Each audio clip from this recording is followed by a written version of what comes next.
Good morning students. आज के इस क्लास में हम अक्टूबर 2023 के मंथली करंट अफेयर्स डिस्कस करेंगे। So let's begin. सबसे पहले बात करेंगे नेशनल न्यूज की। सबसे पहली न्यूज जो नेशनल न्यूज में इंपॉर्टेंट है वो है about national turmeric board. Turmeric होती है हल्दी। सो भारत की सरकार ने अनाउंस किया है कि वो एक नेशनल लेवल पर टर्मेरिक बोर्ड जो है स्टैब्लिश करेंगे। इसका एक चेयरपर्सन होगा इस बोर्ड का, जो कि सेंट्रल गवर्नमेंट अपॉइंट करेगी। इसके अलावा जो मिनिस्ट्री ऑफ आयुष है, department of pharmaceuticals, agriculture and farmers welfare, commerce and industry जो यूनियन गवर्नमेंट के, इन सभी से मेंबर्स होंगे। इनके अलावा सीनियर स्टेट गवर्नमेंट रिप्रेजेंटेटिव्स होंगे 3 स्टेट्स के। रोटेशन बेसिस का क्या मतलब है, जैसे फॉर एग्जांपल हमारे इंडिया में 28 स्टेट्स हैं अभी करंटली, तो उसमें से एक टाइम पर 3 स्टेट्स, देन अगली 3 स्टेट्स, तो ऐसे रोटेशन बेसिस पर 3 स्टेट्स के सीनियर स्टेट गवर्नमेंट रिप्रेजेंटेटिव्स लिए जाएंगे। उसके बाद नेशनल और स्टेट इंस्टीट्यूशंस जो कि जो हल्दी है उनके जो लोग उसकी खेती करते हैं, जो टर्मेरिक फार्मर्स हैं, और जो लोग एक्सपोर्ट करते हैं, बिजनेस करते हैं हल्दी का, उसकी जो रिसर्च में या फिर उनके जो रिप्रेजेंटेटिव्स हैं उसमें जो इन्वॉल्व हैं उनके कुछ मेंबर्स होंगे। देन डिपार्टमेंट ऑफ कॉमर्स जो है वहां से वो सेक्रेटरी अपॉइंट करेंगे नेशनल टर्मेरिक बोर्ड का। जो नेशनल टर्मेरिक बोर्ड है इसका काम क्या होगा, जो हल्दी है और टर्मेरिक प्रोडक्ट्स हैं, हल्दी के रिलेटेड जो प्रोडक्ट्स हैं उनकी डेवलपमेंट और ग्रोथ पर फोकस करेगा। इंडिया की अगर बात करें, इंडिया के लिए नेशनल टर्मेरिक बोर्ड क्यों इतना इंपॉर्टेंट है, बिकॉज इंडिया सबसे बड़ा प्रोड्यूसर भी है हल्दी का, कंज्यूमर भी है और एक्सपोर्टर भी है। तो ये तीनों पॉइंट्स आपको ध्यान रखने हैं। आगे बात करते हैं ई ऑक्शन ऑफ मोमेंटोज की। सो मोमेंटोज फॉर एग्जांपल जो ट्रॉफीज होती है, तो जो भी हमारे honourable prime minister Narendra Modi ji को मोमेंटोज जो मिले हुए हैं प्रधानमंत्री जी को, उनकी ई ऑक्शन होगी। ई ऑक्शन मतलब इलेक्ट्रॉनिक मोड के थ्रू उनकी बोली लगाई जाएगी। जो भी फंड वहां से कलेक्ट होंगे वो नमामि गंगा प्रोजेक्ट को डोनेट कर दिए जाएंगे, सो दैट जो गंगा नदी है उसको रिवाइटलाइज किया जाए। जो मोमेंटोज है इनकी एग्जीबिशन भी national gallery of modern art पर जो ऑर्गेनाइज की गई है, जो कि न्यू दिल्ली में है। और जो ई ऑक्शन है वो 2 अक्टूबर से लेकर 31 अक्टूबर तक चलेगी। आगे बात करते हैं मेरा युवा भारत की। सो यूनियन कैबिनेट ने रिसेंटली एक अप्रूवल दिया है फॉर एस्टैब्लिशमेंट ऑफ मेरा युवा भारत। तो इसको क्या है, माई भारत के नाम से भी जाना जाता है। इसमें MY कैपिटल है, क्यों, क्योंकि M से मेरा, Y से युवा। तो जो हमारा यूनियन कैबिनेट है उन्होंने एक ऑटोनोमस बॉडी जिसका नाम है MY भारत या मेरा युवा भारत की एस्टैब्लिशमेंट अप्रूवल की है। इस बॉडी का एम क्या है कि जो यूथ है, जो यंग लोग हैं, वो अपना एस्पिरेशंस रियलाइज कर सके कि हम किस चीज को अचीव करना चाहते हैं, और जो विकसित भारत का, डेवलप्ड इंडिया का कंसेप्ट है उसकी डेवलपमेंट में कंट्रीब्यूट कर सके through various government initiatives, government programs etcetera. ये एक ऑटोनोमस बॉडी होगी जो कि मेनली 15 से 29 साल के लोगों को बेनिफिट करेगी। यहाँ पर प्राइमरीली है तो मेनली इनको बेनिफिट करेगी, लेकिन इसका मतलब ये नहीं है कि बाकियों को इसका कोई बेनिफिट नहीं होगा। मेन इनको बेनिफिट होगा। 15 to 29 ईयर्स ब्रैकेट क्यों ली गई है, क्योंकि नेशनल यूथ पॉलिसी के अकॉर्डिंग जो यूथ की डेफिनेशन है वो उन्हीं लोगों को डिफाइन किया जाता है जिनकी एज 15 से 29 साल है। आगे बात करते हैं GST एपिलेट ट्रिब्यूनल्स की। सबसे पहले तो हम इसकी बात क्यों कर रहे हैं, क्योंकि जो रिसेंटली GST काउंसिल की मीटिंग हुई थी उन्होंने एपिलेट ट्रिब्यूनल के प्रेसिडेंट की एज लिमिट बढ़ाई है। तो जो टेन्योर है president of GST goods and services tax appellate tribunal का, उनकी जो रिटायरमेंट एज है वो 67 से 70 कर दी गई है। और जो मेंबर्स हैं वो पहले 65 ईयर्स उनकी एज थी, अब 67 कर दी गई है। इसी वजह से हम इसके बेसिक्स जो है वो डिस्कस करेंगे। मिनिमम जो एज है प्रेसिडेंट की और मेंबर्स की वो 50 ईयर्स है, कम से कम इतनी एज होनी चाहिए। और इसके अलावा जो एडवोकेट्स हैं GST एपिलेट ट्रिब्यूनल में, उनका कम से कम 10 साल का एक्सपीरियंस होना चाहिए अगर उनको जुडिशियल मेंबर्स बनना है। तो जो एपिलेट ट्रिब्यूनल्स हैं वो किसके अंडर है, जो CGST एक्ट है उसके सेक्शन 109 के अंडर एक मैंडेट है, कंपल्शन है कि जीएसटी अपीलेट ट्रिब्यूनल बनाई जाए और उसके बेंच बनाई जाए। जीएसटी अपीलेट ट्रिब्यूनल क्या है? एक स्पेशलाइज्ड अपीलेट ट्रिब्यूनल है जो कि जीएसटी लॉज के अंदर जो भी डिस्प्यूट है उसको रिजॉल्व करती है। जीएसटी ट्रिब्यूनल का एक प्रिंसिपल बेंच है, कहां पर? न्यू दिल्ली में, और बहुत सारे बेंचेस हैं अलग अलग स्टेट्स में, जो भी स्टेट डिसाइड करेगी, लेकिन उसकी कंडीशन है कि जीएसटी काउंसिल उसको अप्रूव करेगी। जो नॉर्थ ईस्टर्न स्टेट्स हैं, जो अरुणाचल प्रदेश, असम, मेघालय, मणिपुर, ये सारे स्टेट्स हैं, वो 2 या 3 स्टेट्स मिलकर एक बेंच वो ऑप्ट कर सकती हैं कि 2-3 स्टेट्स मिलकर एक बेंच अपॉइंट करेंगे, वो दोनों तीनों स्टेट्स का काम देखेंगी। और जो दूर दराडे के एरियाज हैं, जो काफी दूर एरियाज हैं, उनको एडिशनल बेंच जो है अपॉइंट कर सकते हैं। प्रिंसिपल बेंच और जो स्टेट बोर्ड्स हैं उनमें 2 टेक्निकल और 2 जुडिशियल मेंबर्स होंगे, जिनकी जो रिप्रेजेंटेशन है सेंट्रल लेवल से और स्टेट्स पर इक्वल होगी। चारों मेंबर्स हैं, ऑल 4 मेंबर्स, ये हर केस को सुनने के लिए हर बेंच में जरूरी नहीं है कि वो प्रेजेंट रहे। अगर केस की क्या उसका जो सीरियसनेस क्या है, थ्रेशोल्ड क्या है, वैल्यू क्या है, उस पर डिपेंड करता है कि how many members will sit for hearing that case. आगे बात करते हैं, रिसेंटली इंडिया ने कुछ एम्बिशियस अपने स्पेस गोल्स अनाउंस किए हैं, वो आपको पता होना चाहिए, एमसीक्यू फॉर्म में डायरेक्टली पूछ लिया जा सकता है। सबसे पहले तो इंडिया एस्पायर कर रहा है कि इंडिया खुद का पहला एस्ट्रोनॉट भेजेगा चांद पर 2040 तक। इसके अलावा road map for lunar exploration, lunar होता है जो चांद की एक्सप्लोरेशन के लिए एक रोड मैप जो है बनाया गया है, जिसमें नेक्स्ट जनरेशन लॉन्च व्हीकल्स, एक नया launch pad, human centric laboratories moon exploration के लिए वो। इसके अलावा इंडिया का खुद का स्पेस स्टेशन जिसका नाम होगा भारतीय अंतरिक्ष स्टेशन, वो 2035 तक एस्टैब्लिश करने के लिए इंडिया एम कर रहा है। देन है गगनयान मिशन, जो कि इंडिया का फर्स्ट क्रूड मिशन होगा, जिसमें 3 क्रू मेंबर्स जो हैं 3 दिन के लिए स्पेस में ऑर्बिट में भेजे जाएंगे गगनयान मिशन के अंदर 2025 में। देन इंडिया ने नासा का आर्टेमिस अकॉर्ड भी साइन किया है स्पेस एक्सप्लोरेशन के लिए। इसके अंदर क्या होगा, 2024 में इंडियन एस्ट्रोनॉट्स जो इंटरनेशनल स्पेस स्टेशन को विजिट करने के लिए भेजे जाएंगे।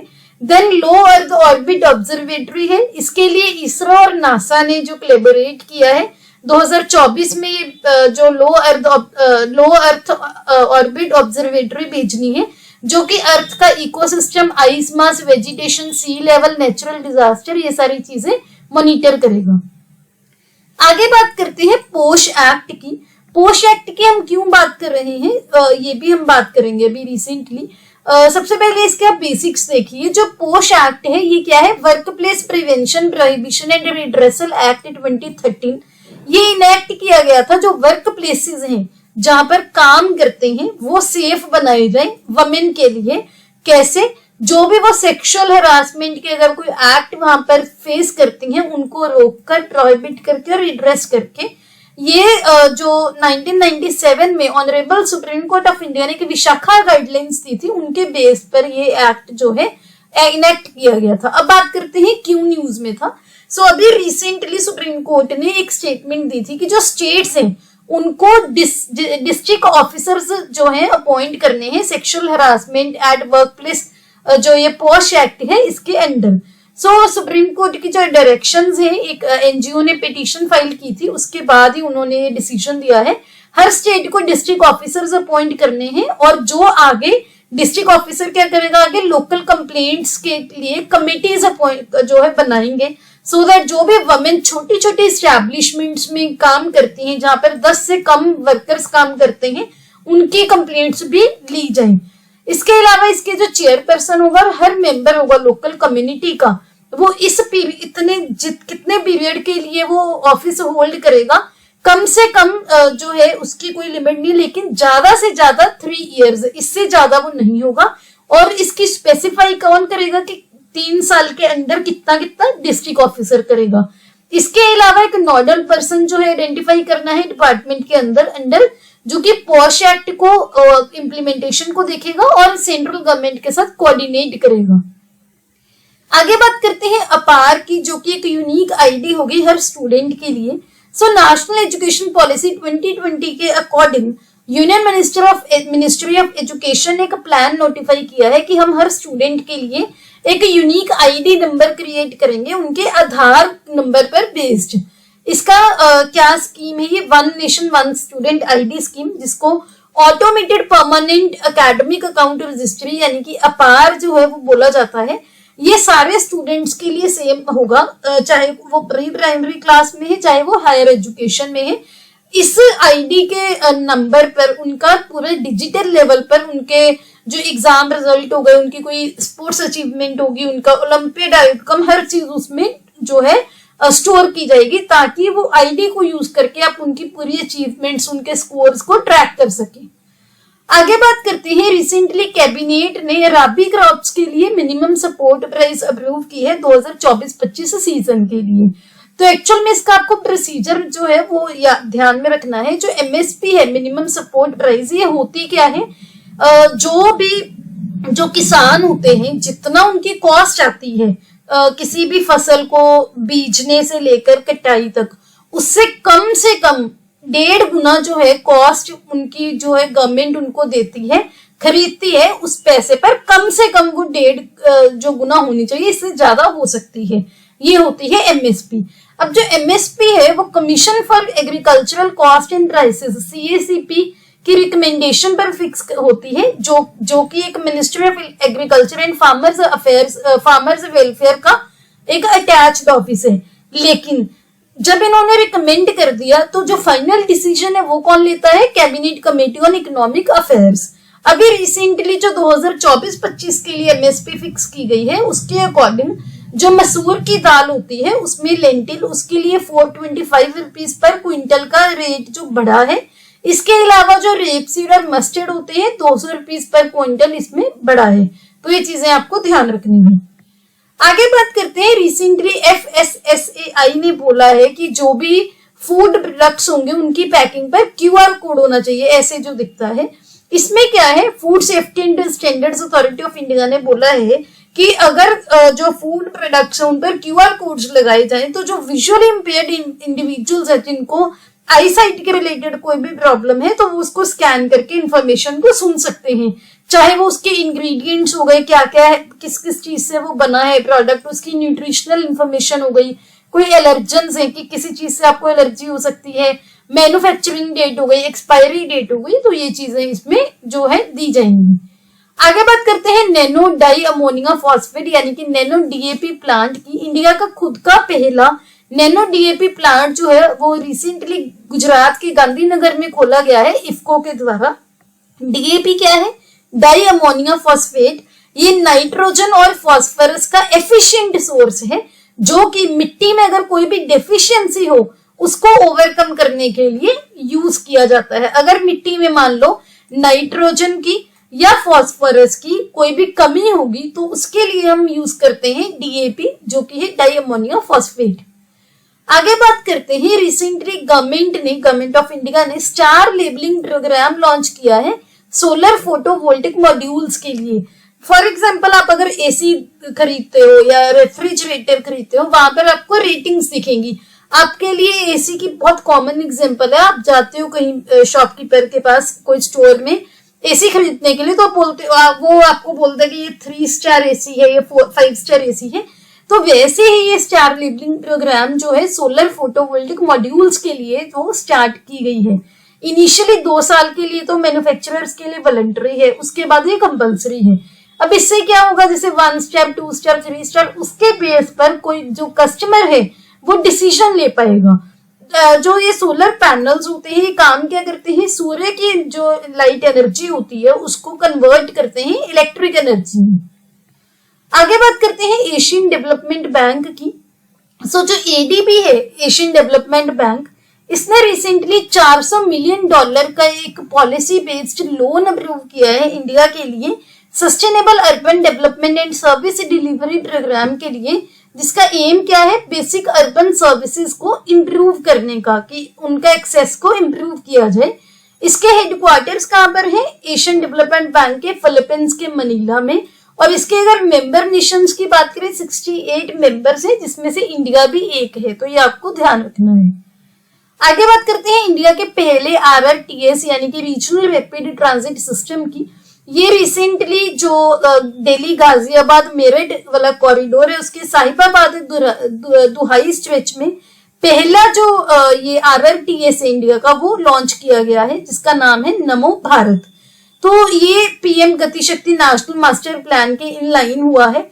इसमें क्या होगा, फॉर एग्जाम्पल यहाँ पर रेलवे स्टेशन है, यहाँ पर बस स्टेशन है, तो यहाँ पर आपको क्या करेगा, मान लो कहीं और पर मेट्रो स्टेशन है, तो इनकी क्या कनेक्टिविटी प्रोवाइड करेगी ये जो ट्रेन है। ये जो RRTS है इसमें क्या है कि rail based semi high speed high frequency commuter transit system है, जिसकी जो स्पीड है 180 किलोमीटर पर आवर होगी पूरे NCR में बेटर कनेक्टिविटी के लिए। आगे बात करते हैं साइक्लोन तेज की। साइक्लोन तेज रिसेंटली जो अरेबियन सी है, फॉर एग्जांपल ये इंडिया की बाउंड्री है, तो इसके जो वेस्टर्न साइड में अरेबियन सी है वहां से ये स्टार्ट हुआ है। ये जो आपको एरिया ध्यान रखना है कि साइक्लोन तेज कहां पर आया और इसका नाम किसने रखा, इंडिया ने ही।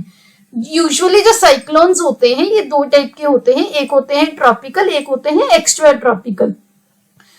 जो एक्स्ट्रा ट्रॉपिकल है उनको temperate cyclone, middle latitude, frontal cyclone, wave cyclone ऐसे भी बोला जाता है। इनकी लोकेशंस पर जो क्लासिफिकेशन की गई है। साइक्लोन्स क्या है, फॉर एग्जांपल एक ऐसे जो एयर है वो ऐसे इनवर्ड जा रही है, ऐसे इन साइड जा रही है, और सेंटर में क्या है, लो एयर प्रेशर का एक पॉइंट है, उसकी साइड पर एयर जो है वो मूव कर रही है। एक लो प्रेशर सिस्टम है जो कि वार्म वाटर्स पर, जो थोड़ा सा जैसे आप बोल लो कि गुनगुना पानी होता है जिसका टेम्परेचर टू बी प्रिसाइज, अगर ट्रॉपिकल साइक्लोन की बात करें तो अराउंड 27 डिग्री जो है कंडीशन होती है, इतना होना चाहिए। उसके अलावा ये ध्यान रखना है कि अरेबियन सी में मॉनसून के बाद 2023 में पहला साइक्लोन है, नाम दिया है इंडिया ने। आगे बात करते हैं कस्तूरी कॉटन भारत की। ये क्यों न्यूज में था, क्योंकि कस्तूरी कॉटन भारत की वेबसाइट लॉन्च की गई है। ये इंडिया की खुद की कॉटन का पहला ब्रांड एंड लोगो है। ये ministry of textiles, cotton corporation of India, trade bodies and industry, इन सभी का एक ज्वाइंट इनिशिएटिव है। आगे बात करते हैं 25/25 टारगेट की। रिसेंटली ICMR ने, Indian council of medical research ने अनाउंस किया है कि इंडिया 25/25 टारगेट जो है शायद मिस कर दे। 25/25 टारगेट क्या है, ये वर्ल्ड हेल्थ ऑर्गेनाइजेशन और यूनाइटेड नेशन ने 2013 में सेट किया था, और इसका एम क्या था कि 2025 तक जो 4 नॉन कम्युनिकेबल डिजीजेस की वजह से प्री मेच्योर डेथ होती हैं वो 25% कम की जाएंगी 2010 के लेवल के कंपेरेटिव। 4 मेजर जो नॉन कम्युनिकेबल डिजीजेस हैं कौन कौन सी हैं, cancer, cardiovascular diseases heart related जो होती हैं, क्रॉनिक रेस्पिरेटरी डिजीजेस जो सांस से रिलेटेड होती हैं, और डायबिटीज। आगे बात करते हैं जमरानी डैम प्रोजेक्ट की। Recently cabinet committee on economic affairs ने जमरानी डैम प्रोजेक्ट की इंक्लूजन को प्रधानमंत्री कृषि सिंचाई योजना एक्सेलरेटेड इरिगेशन बेनिफिट प्रोग्राम में उसकी इंक्लूजन को अप्रूव किया है कि हम इसमें जमरानी डैम प्रोजेक्ट को इंक्लूड कर सकते हैं। जो जमरानी डैम प्रोजेक्ट है ये उत्तराखंड में है। जो रामगंगा नदी है उसकी सहायक नदी है गोला नदी, उसमें ये उस पर ये बनने वाला है। प्रधानमंत्री कृषि सिंचाई योजना नाम से पता चल रहा होगा, खेतों में इरिगेशन, अश्योर्ड इरिगेशन के लिए, सिंचाई को अश्योर करने के लिए ये 2015-16 में लॉन्च की गई थी कि एक तो एफिशिएंसी बढ़ानी है वाटर यूज की, और सस्टेनेबल वाटर कंजर्वेशन प्रैक्टिसेस जो है वो इंश्योर करनी है। आगे बात करते हैं रेफरेंस फ्यूल की। रेफरेंस फ्यूल क्या है, एक ऐसा फ्यूल जो कि ऑटोमोबाइल्स को टेस्ट करने के लिए यूज होता है। पहले इंडिया क्या था, मोस्ट ऑफ द जो रेफरेंस फ्यूल के लिए जो इंपोर्ट्स पर डिपेंडेंट था, हम बाहर के देशों से खरीदते थे, लेकिन अभी इंडिया ने रेफरेंस पेट्रोल एंड डीजल की प्रोडक्शन स्टार्ट की है, और ये इंडिया के जो आत्मनिर्भर भारत का एक जो हमारा मेन इनिशिएटिव है उसी का पार्ट है। ये जो फ्यूल्स हैं इनकी स्पेसिफिकेशंस बहुत ज्यादा हाई होती हैं, बहुत स्पेसिफाइड होती हैं, पर्टिकुलर होती हैं, और जैसे international centre for automotive technology हो गई, automotive research association of India हो गई, ये एजेंसीज यूज करती हैं ऑटोमोबाइल मैन्युफैक्चरर्स के लिए और टेस्टिंग एजेंसीज के लिए। आगे बात करते हैं इंटरनेशनल न्यूज की। सबसे पहले है साउथ ईस्ट एशिया का पहला हाई स्पीड रेलवे जो कि इंडोनेशिया में जो है इनॉग्रेट किया गया है, पहला वूश हाई स्पीड रेलवे। ये आपको ध्यान रखना है कि एक जो चाइना का रोड इंफ्रास्ट्रक्चर इनिशिएटिव है उसी का इम्पोर्टेंट एक पार्ट है। यहाँ पर आप इसकी साउथ ईस्ट एशिया का जो एरिया है मैप पर भी देख सकते हैं। ये सारा जो साउथ ईस्ट एशिया का रीजन है जैसे जिसमें Myanmar, Vietnam, Laos, Thailand, Cambodia, Malaysia, Brunei, Philippines, Singapore, Indonesia, east Timor, ये सारा एरिया जो है आता है। आगे बात करते हैं, इंडिया ने सबसे बड़ा जो बाबा साहेब अम्बेडकर जी का स्टेचू इंडिया के बाहर सबसे बड़ा अनवील किया है। कहां पर? यूएसए के मैरीलैंड पे, जो कि 19 फीट लंबा है। यहाँ पर आप देख सकते हैं इसकी पिक्चर भी। ये राम सुतर जी जो काफी फेमस आर्टिस्ट और डिजाइनर हैं, वो उन्होंने ही बनाया है, जिन्होंने स्टेचू ऑफ यूनिटी जो है गुजरात में सरदार वल्लभ भाई पटेल जी का वो भी बनाया था। तो ये आपको ध्यान रखना है। आगे बात करते हैं first IEA critical minerals and clean energy summit की, जो कि रिसेंटली फ्रांस में हुई है, जहां पर 50 देशों से अलग अलग लीडर्स ने पार्टिसिपेट किया।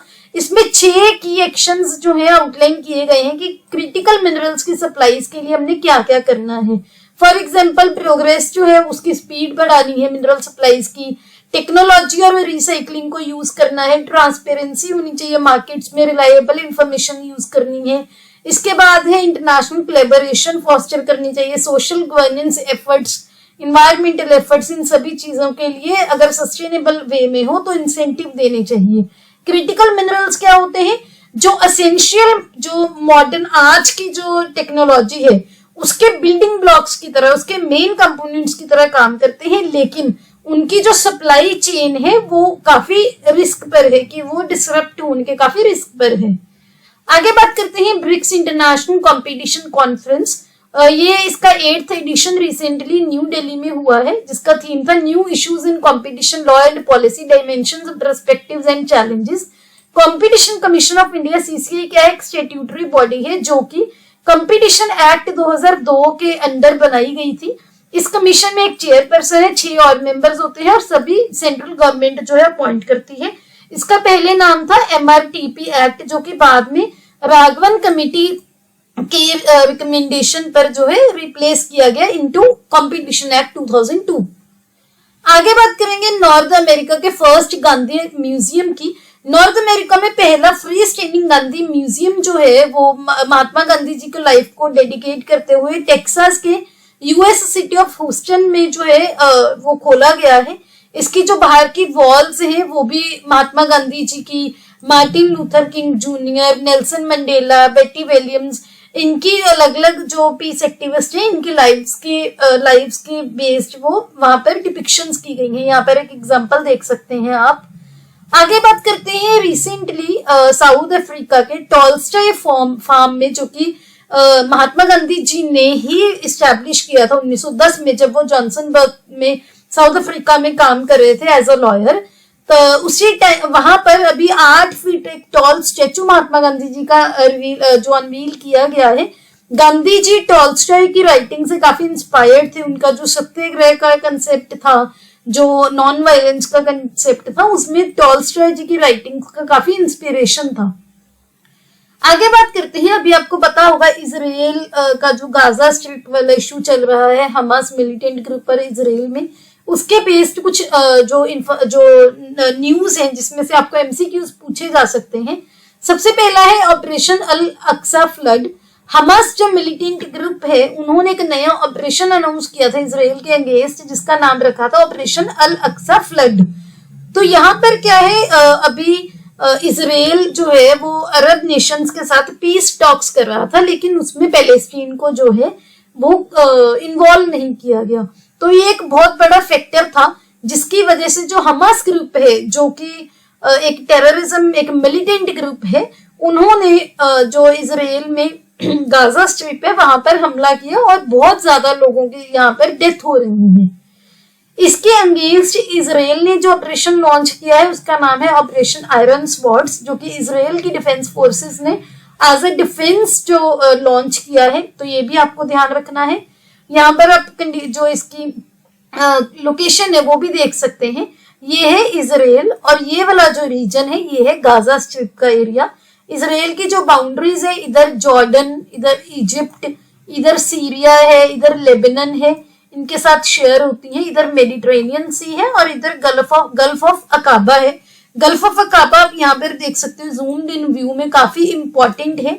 यहाँ पर भी देख सकते हो गल्फ ऑफ अकाबा है, यहाँ पर रेड सी है, यहाँ पर गल्फ ऑफ सुईज है, इजिप्ट है यहाँ पर, और यहाँ पर ऊपर इसराइल, जॉर्डन, ये सारा ये सऊदी अरेबिया ये रीजन है।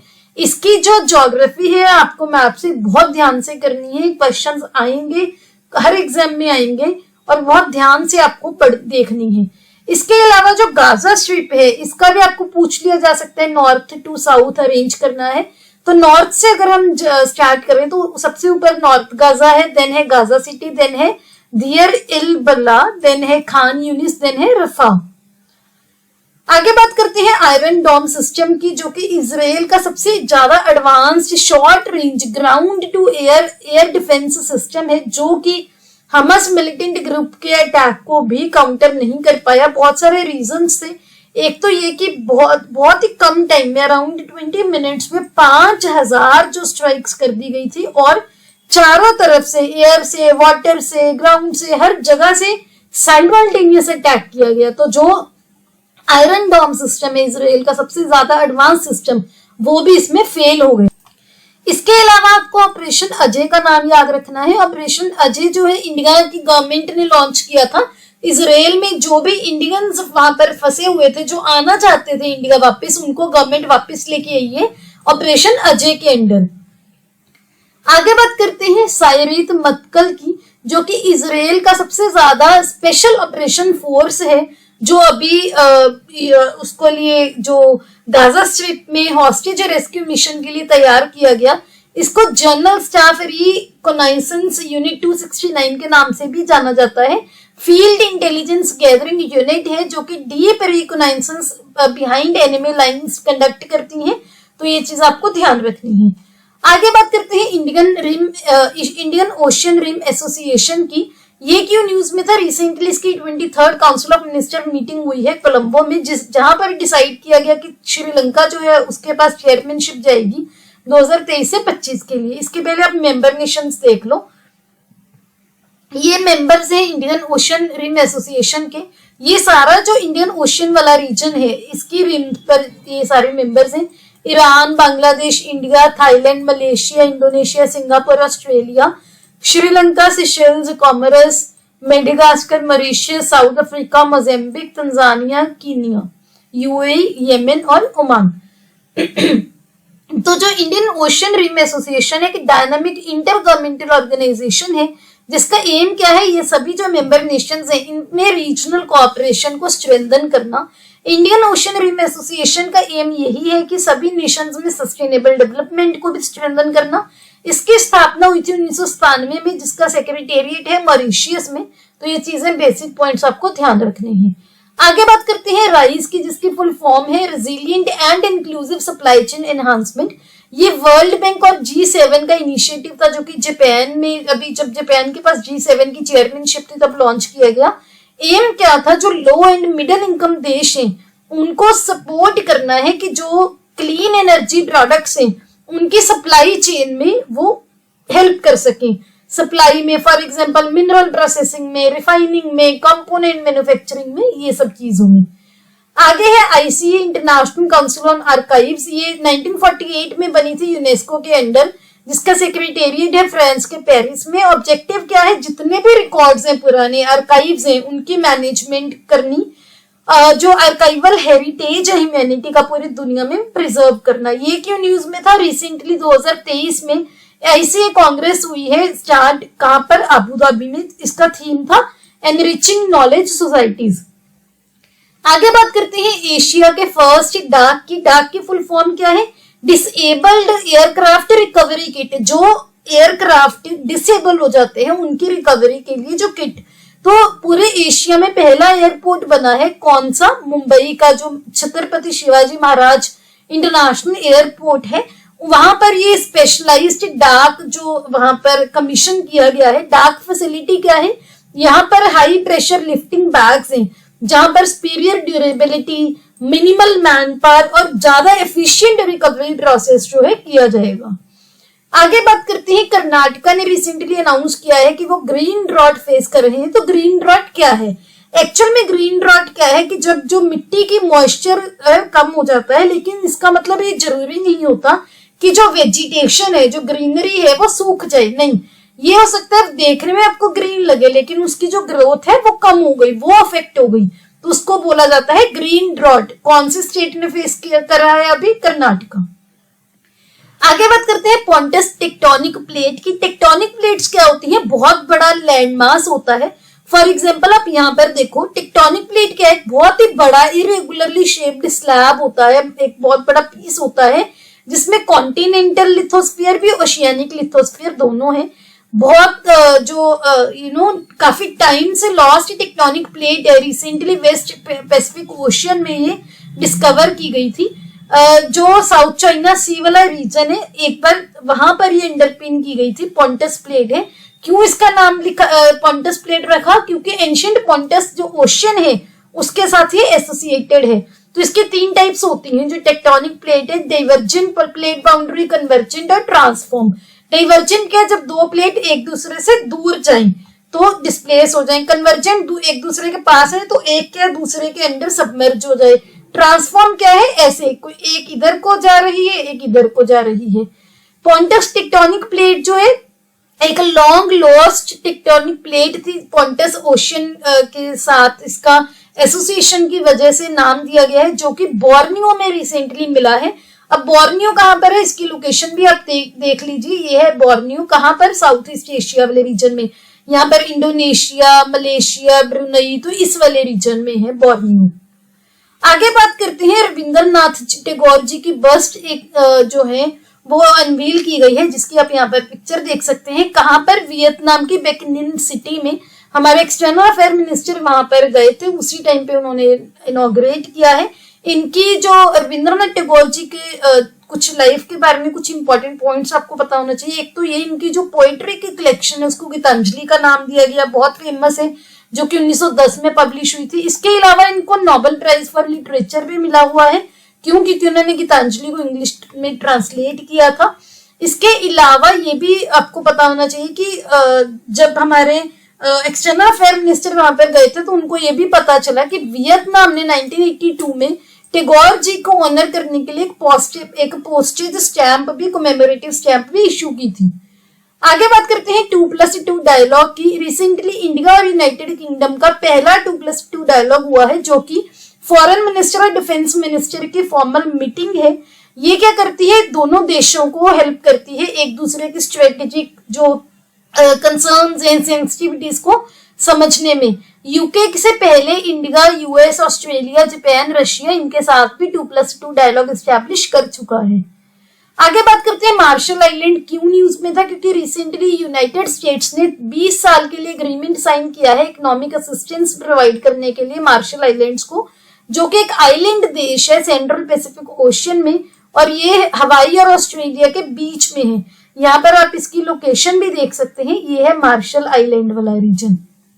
आगे बात करते हैं, रिसेंटली 2023 में वर्ल्ड हेल्थ समिट हुई है। कहां पर हुई है? ये जर्मनी के बर्लिन में, जिसका थीम था a defining year for global health action.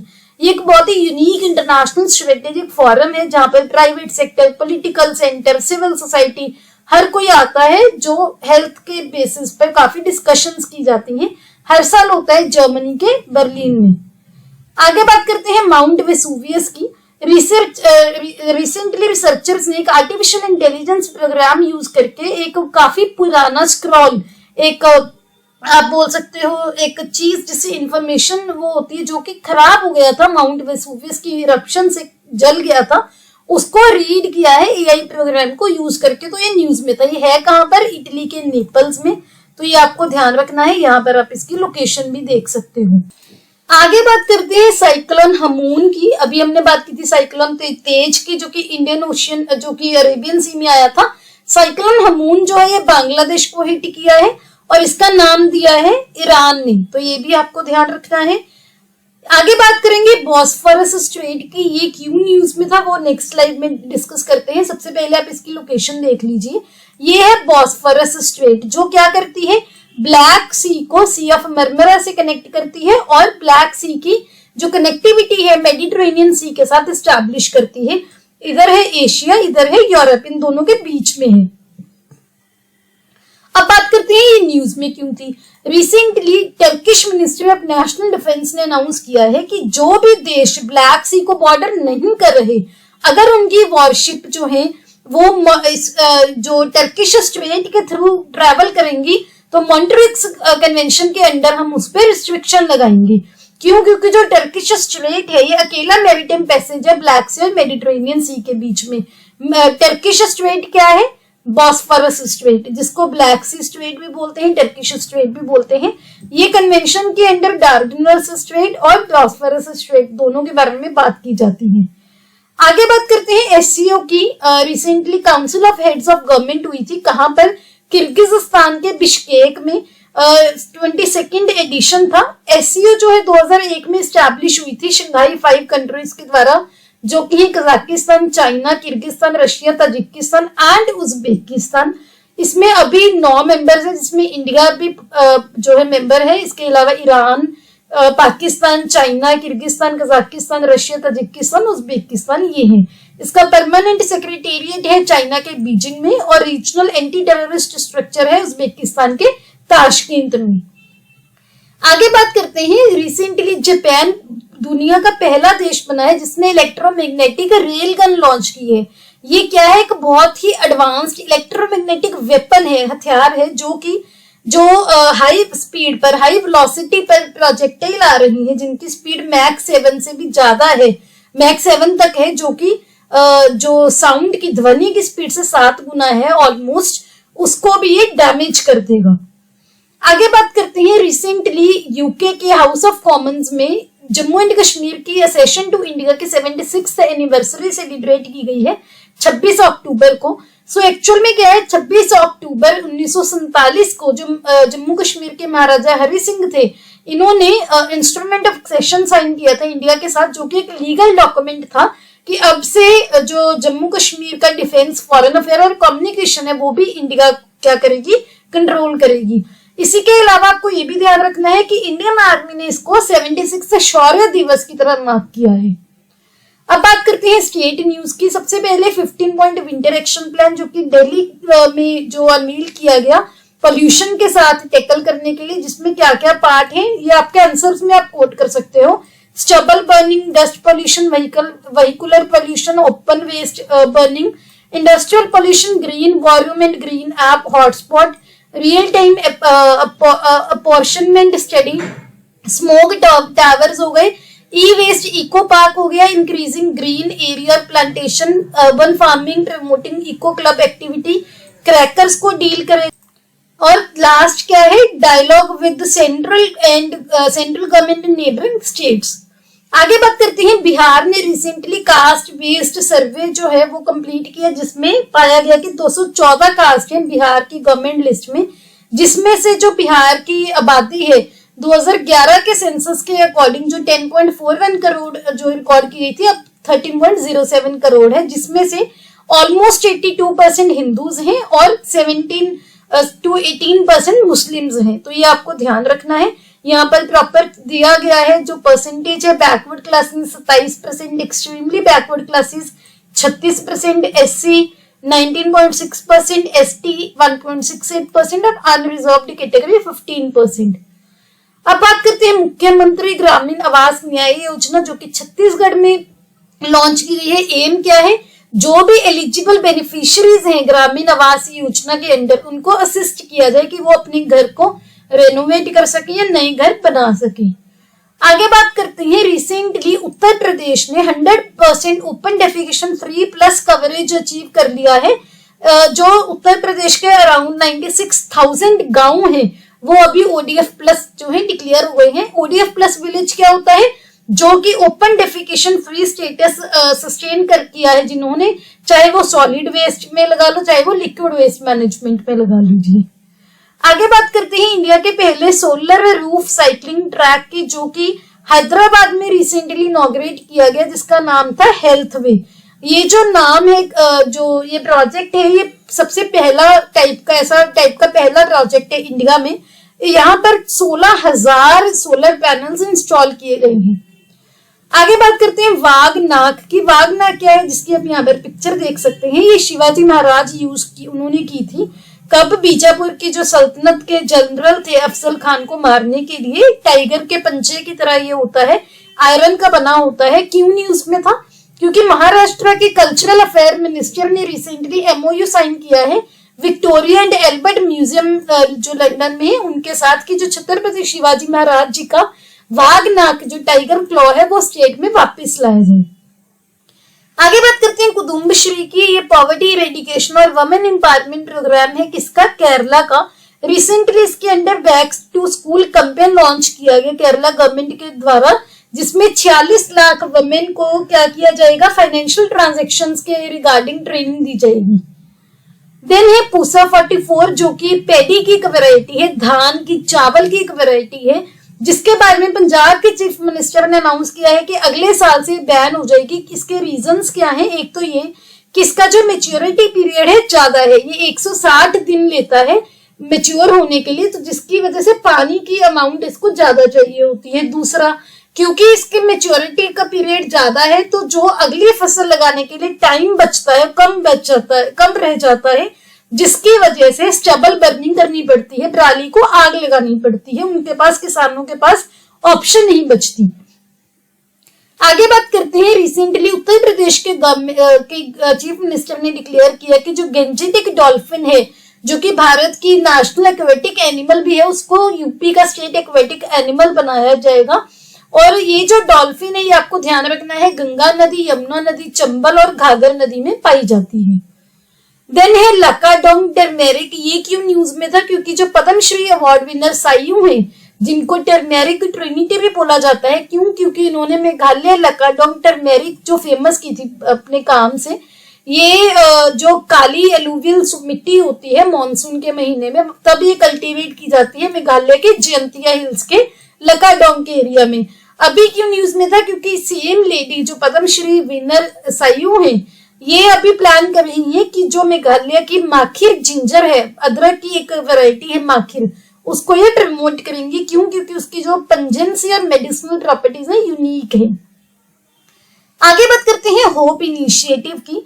Punjab government ने रिसेंटली होप इनिशिएटिव स्टार्ट किया है। क्यों? पंजाब को ड्रग्स से, नशे से मुक्त करवाने के लिए। तो ये आपको ध्यान रखना है, इसमें 3 फोल्ड स्ट्रेटेजी यूज होगी, प्रे, प्लेज और प्ले।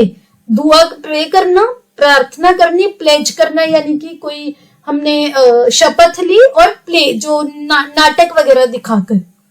आगे बात करते हैं केरला के फर्स्ट 3D प्रिंटेड बिल्डिंग की, जो कि रिसेंटली इनॉग्रेट हुआ है, जिसका नाम है अमेज 28। यहाँ पर आप इसकी पिक्चर देख सकते हैं।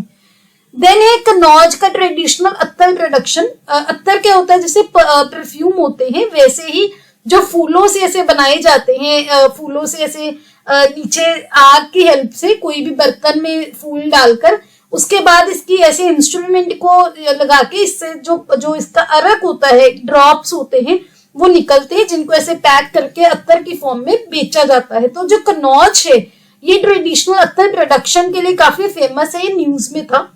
जो ये कनौज परफ्यूम है इसको जीआई टैग में मिला हुआ है, और इंडिया जो है वर्ल्ड का सबसे ज्यादा बड़ा प्रोड्यूसर भी है अत्तर का। कनौज जो है यहाँ पर जो ये फ्रेग्रेंस एंड फ्लेवर इंडस्ट्री है, ये काफी बड़ी है, और इसको इसकी वजह से परफ्यूम सिटी भी बोला जाता है। देन बात करते हैं, रिसेंटली हमारे प्रधानमंत्री जी ने Vijaypur Auraiya Phulpur gas pipeline inaugurate की है, जो कि कहाँ पर है? मध्य प्रदेश में। इसका एम क्या है? लोगों को clean and affordable natural gas provide करना, चाहे वो इंडस्ट्रीज हो चाहे हाउस होल्ड्स हो। आगे बात करते हैं दुर्गा पूजा ट्रैम्स की, जिसकी यहाँ पर आप पिक्चर देख सकते हैं। तो दुर्गा पूजा ट्रैम्स क्या है? ऐसे जो ट्रैम्स है उनको दुर्गा पूजा के उससे डेकोरेट किया गया है, मेकओवर दिया गया है 150 साल सेलिब्रेट करने के लिए। किसके? ट्रैमवेज के। ट्रैम जो है टोलीगुंग जो रूट है वो कवर करता है पूरे फेमस एरियाज को, जो भी पूजा पंडाल, दुर्गा पूजा के पंडाल्स होते हैं बहुत बड़े बड़े, उसको। तो ये चीज आपको ध्यान रखनी है। ये आर्टवर्क में सिंदूर खेला, धनुची डांस, ये आप देख सकते हो गूगल पे, आपको वो चीज याद रखने में हेल्प मिलेगी। उसको भी इसने डिपिक्ट किया है। आगे बात करते हैं, केरला की गवर्नमेंट ने एक प्लान प्रपोज किया है कि वो जो मुन्नार जो रोड है, गैप रोड, वहां पर लैंड स्लिप को बचाने के लिए बेम्बू प्लांट करेंगे। क्यों? क्योंकि जो बेम्बूज होते हैं वो धरती में बहुत ज्यादा डेप्थ पर जाकर सॉइल को प्रोटेक्ट करते हैं। ऐसा जो ये प्लान है, बेम्बूज को यूज पहले बहुत सारे देशों ने भी किया है लैंडस्लाइड बचाने के लिए, जैसे कि मलेशिया, फिलीपींस और नेपाल। देन है जगेश्वर टेम्पल, जो कि उत्तराखंड में है। हमारे प्रधानमंत्री जी ने रिसेंटली जगेश्वर मंदिर और पार्वती कुंड को विजिट किया है, जो कि जट गंगा नदी के पास में है। स्कंद पुराण के अकॉर्डिंग और लिंग पुराण के अकॉर्डिंग जो शिवजी भगवान की पूजा है वो जगेश्वर मंदिर से ही स्टार्ट हुई थी, तो ये आपको ध्यान रखना है। यहाँ पर इसकी पिक्चर भी लगाई गई है। आगे है जदेरी नमकट्टी, ये ऐसी दिखती हैं, क्ले की ऐसी व्हाइट कलर की स्टिक्स होती हैं। ये क्यों न्यूज में था?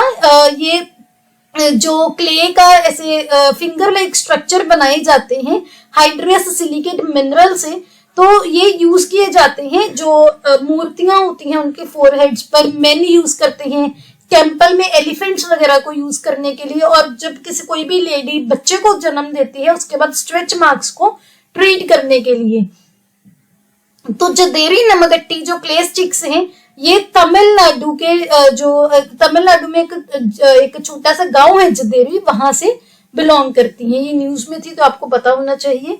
देन बात करते हैं झारखंड की। ये पहला राज्य बना है इंडिया में टू इंश्योर मिनिमम वेजेस, किनके लिए? वर्कर्स के लिए। गिग वर्कर्स भी इसमें इंक्लूडेड होंगे, जैसे कि फॉर एग्जांपल जो स्विगी, जोमेटो, ओला, उबर, रैपिडो एम्प्लॉइज इनके साथ काम करते हैं। मिनिमम वेजेस एक्ट 1948 जो है ये प्रोवाइड करता है मिनिमम रेट्स ऑफ वेजेस को फिक्स करने के लिए शेड्यूल्ड एम्प्लॉयमेंट में, चाहे वो प्राइवेट सेक्टर हो चाहे वो पब्लिक सेक्टर हो। देन बात करेंगे बथुकम्मा फेस्टिवल की। ऐसे होता है, ऐसे फूलों से प्रतिमा बनाई जाती है, बहुत ही सुंदर। कहाँ पर सेलिब्रेट किया जाता है? तेलंगाना में रिसेंटली सेलिब्रेट किया गया था, जहां पर फूलों की मदद से जो वमेन है ये लोकल फ्लावर्स को यूज करके जो गावड़ी की देवी होती है बोडम्मा, उनको उनकी प्रतिमा बनाती हैं, जो कि माँ दुर्गा का एक उनकी डीटी है। तो ये क्या करती हैं, जो मड होती है, अर्गली मड, उसको यूज करती हैं बथुकम्मा फूलों के साथ। तो ये चीज आपको ध्यान रखनी है। आगे बात करेंगे, UNWTO ने रिसेंटली गुजरात के कच्छ के धौरदो विलेज को बेस्ट टूरिज्म विलेज का अवार्ड दिया है। ये जो विलेज है मुतवा कम्युनिटी के लिए भी फेमस है, जो कि मुतवा एम्ब्रॉयडरी के लिए फेमस है। तो UNWTO के बारे में आपको ध्यान रखना है। 1946 में ये बना था, union of official tourist propaganda organisation को रिप्लेस करने के लिए, जिसके हेडक्वार्टर्स हैं स्पेन के मैड्रिड में। इसके 159 मेंबर स्टेट्स हैं, इंडिया भी इसका मेंबर नेशन है। आगे बात करते हैं लेमरू एलिफेंट रिजर्व की, जो कि छत्तीसगढ़ की गवर्नमेंट ने रिक्वेस्ट की थी कि लेमरू एलिफेंट रिजर्व के पास जो कोल माइंस है उनको डी नोटिफाई किया जाए। ये जो रिक्वेस्ट है मिनिस्ट्री ऑफ कोल ने जो है एक्सेप्ट कर ली है। तो ये रिजर्व जो है ये हसदी और अन्य जो जंगल है कोरबा जिले में छत्तीसगढ़ के, उनका पार्ट है, जिनको लंग्स ऑफ छत्तीसगढ़ भी बोला जाता है। ये जो लेमरू है ये एलिफेंट रिजर्व स्टैब्लिश किया गया था कि जो हाथी जब उड़ीसा और झारखंड से छत्तीसगढ़ यहाँ पर मूवमेंट करते हैं तब ह्यूमन एलिफेंट कॉन्फ्लिक्ट को बचाया जा सके। देन बात करेंगे एंथोरियम फेस्टिवल की, जो कि department of tourism of Mizoram ने रिसेंटली सेलिब्रेट किया। मिजो लोग जो हैं इसको सेलिब्रेट करते हैं। एंथोरियम फ्लावर जो है one of the most expensive flower है इंडिया में, जो कि बहुत सारे एक्टिविटीज में यूज होता है। देन है मुख्यमंत्री मक्का मिशन। उड़ीसा की सरकार ने डिसाइड किया है कि मुख्यमंत्री मक्का मिशन जो है वो लॉन्च करेंगे मेज कल्टीवेशन को के अंडर जो एकड़ेज है, जो जमीन है, उसको बढ़ाने के लिए। आगे बात करते हैं मिलिट्री ने रिसेंटली जम्मू कश्मीर के उधमपुर मिलिट्री स्टेशन को बेस्ट ग्रीन मिलिट्री स्टेशन का दर्जा दिया है, वो आपको याद रखना है।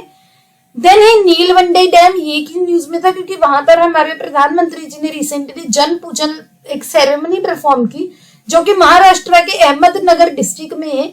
नीलवंडे डैम 2 कनेक्टेड ग्रेविटी डैम से बनी है, जो कि बहुत ही यूनिक है, इंडिया में पहली है। इसके साथ साथ प्रधानमंत्री जी ने महाराष्ट्र के शिरडी में एक दर्शन क्यू कॉम्प्लेक्स भी इनॉग्रेट किया है। साइंस एंड टेक के रिलेटेड न्यूज देखते हैं। सबसे पहले है एक्सक्लूजम। एक्सक्लूजम ऐसा दिखता है, सो एक्सक्लूजम रिसेंटली रिसर्चर्स ने आइडेंटिफाई किया, जो कि पहले जो मेमल्स होते हैं उनके सेल में एक कंपार्टमेंट है, डीएनए की रिंग से बना होता है, यहाँ पर आप देख सकते हैं, जिसको प्लाज्मिड्स बोला जाता है। ये सेल प्लाज्मा के बीच में होते हैं। पेकुलियर क्यों है? क्योंकि जो एक यूकैरियोटिक सेल होते हैं, एक प्रोकैरियोटिक सेल होते हैं। आप अपनी एनसीईआरटीज में पढ़ते होंगे। जो यूकैरियोटिक सेल है, जिन सेल्स में न्यूक्लियस होता है, वो ज्यादातर अपना डीएनए सेल न्यूक्लियस में रखते हैं, जहां पर वो क्रोमोसोम्स में ऑर्गेनाइज्ड है। तो उसके बावजूद भी जो एक्सक्लूजम है, ये प्लाज्मिड्स में ऑर्गेनाइज्ड है, छोटे सर्कुलर डीएनए स्ट्रैंड्स हैं, जो कि खुद को क्रोमोसोम की तरह, क्रोमोसोम के इंडिपेंडेंटली खुद को रेप्लिकेट कर सकते हैं। फॉर रेप्लिकेट होता है 1 से 2 बनाना, 2 से 4 बनाना, ऐसे। आगे बात करते हैं, WHO ने रिसेंटली दूसरा मलेरिया वैक्सीन रिकमेंड किया है, R21 या मैट्रिक्स M के नाम का, जो कि बच्चों में मलेरिया को बचाने के लिए यूज होगा। ये जो वैक्सीन है, ये यूनिवर्सिटी ऑफ ऑक्सफोर्ड और सीरम इंस्टीट्यूट ऑफ इंडिया ने डेवलप किया है। इससे पहले R21 वैक्सीन है, जो R21 वैक्सीन से पहले एक RTS या S/AS01 वैक्सीन है, जो कि 2021 में मलेरिया के लिए रिकमेंड किया गया था। आगे बात करते हैं यूरोप के फर्स्ट फुली प्राइवेट रॉकेट की, जो कि स्पेन की एरोस्पेस कंपनी PLD स्पेस ने जो है लॉन्च किया है, जिसका नाम है म्यूरा-1 रॉकेट। तो यहाँ पर आप स्पेन की जो लोकेशन देख सकते हो, इसकी कैपिटल है, राजधानी है मैड्रिड, यहाँ पर पोर्टुगल है, यहाँ पर मेडिटेरेनियन सी है, यहाँ पर फ्रांस है, यहाँ पर अटलांटिक ओशन है, तो ये आपको ध्यान रखना है। आगे बात करते हैं इंद्रधनुष 5.0 इंटेंसिफाइड वर्जन की, जहां पर रूटीन इम्यूनाइजेशन सर्विसेज यानी कि जो वैक्सीनेशन वगैरह है वो इंश्योर की गई है, चिल्ड्रन में भी और प्रेग्नेंट वुमेन में भी। इस साल पहली बार जो बच्चे हैं 5 साल तक की एज के, सभी को इंक्लूड किया गया। और इसके साथ साथ ये भी जो एक एम किया जा रहा है कि 2023 तक जो मीजल्स है और रूबेला के वैक्सीन की कवरेज है 100% की जाए। देन है लिम्फेटिक फिलारियोसिस। ये क्या होता है? ऐसी बीमारी जहां पर जो टांगे हैं ऐसे स्वेल हो कितनी बड़ी हो जाती हैं। एलिफेंटियासिस बोला जाता है कि निग्लेक्टेड ट्रॉपिकल डिजीज है, कि हाथी की तरह इतनी मोटी मोटी टांगे हो जाती हैं एक इन्फेक्शन की वजह से।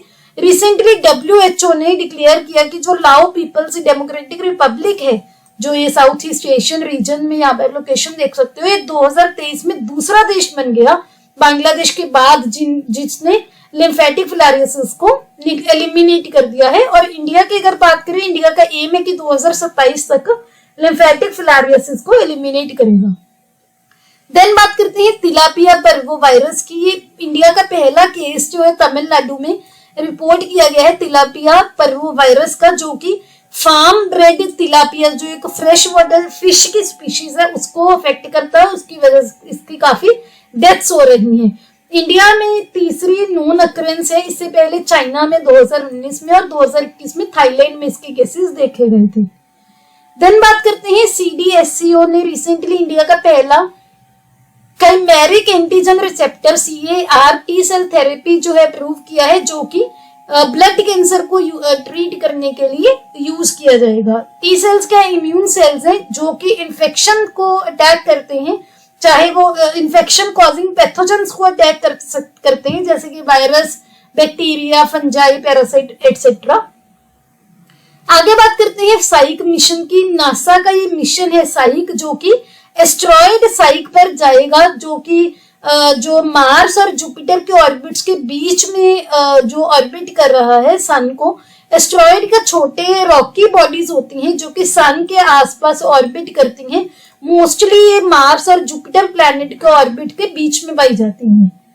देन बात करते हैं world organisation for animal health की। इसने रिसेंटली इंडिया का self declaration of freedom from highly pathogenic avian influenza approve किया, यानी कि भारत ने सेल्फ डिक्लेयर किया है कि हमने हाईली पैथोजेनिक एवियन इन्फ्लुएंजा से फ्रीडम अचीव कर ली है। इंडिया का पहला बर्ड फ्लू का आउटब्रेक देखा गया था महाराष्ट्र में 2006 में। एवियन इन्फ्लुएंजा जो बर्ड्स में एवियन इन्फ्लुएंजा टाइप है वायरस से होती है, जिसके 4 स्ट्रेन जो है H5N1, H7N9, H5N6 और H5N8, ये 4 कंसर्न, इनकी वजह से, चारों की वजह से कंसर्न जताया जाता है।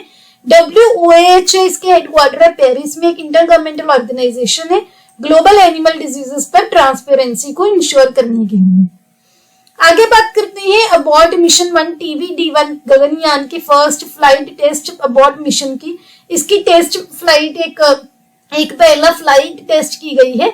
तो गगनयान 2025 में जाएगा 3 क्रू मेंबर्स को लेकर, जो 3 दिनों के लिए 400 किलोमीटर के ऑर्बिट तक जाएगा। तो उसी के लिए जो है उसकी की क्रू एस्केप सिस्टम की टेस्टिंग के लिए, डेमोन्स्ट्रेशन के लिए ये first flight test vehicle abort mission 1 जो है गगनयान का रिसेंटली टेस्ट किया गया था। TVD-1 liquid propelled single stage test vehicle है जो कि विकास इंजन का मॉडिफाइड वर्जन को यूज करता है।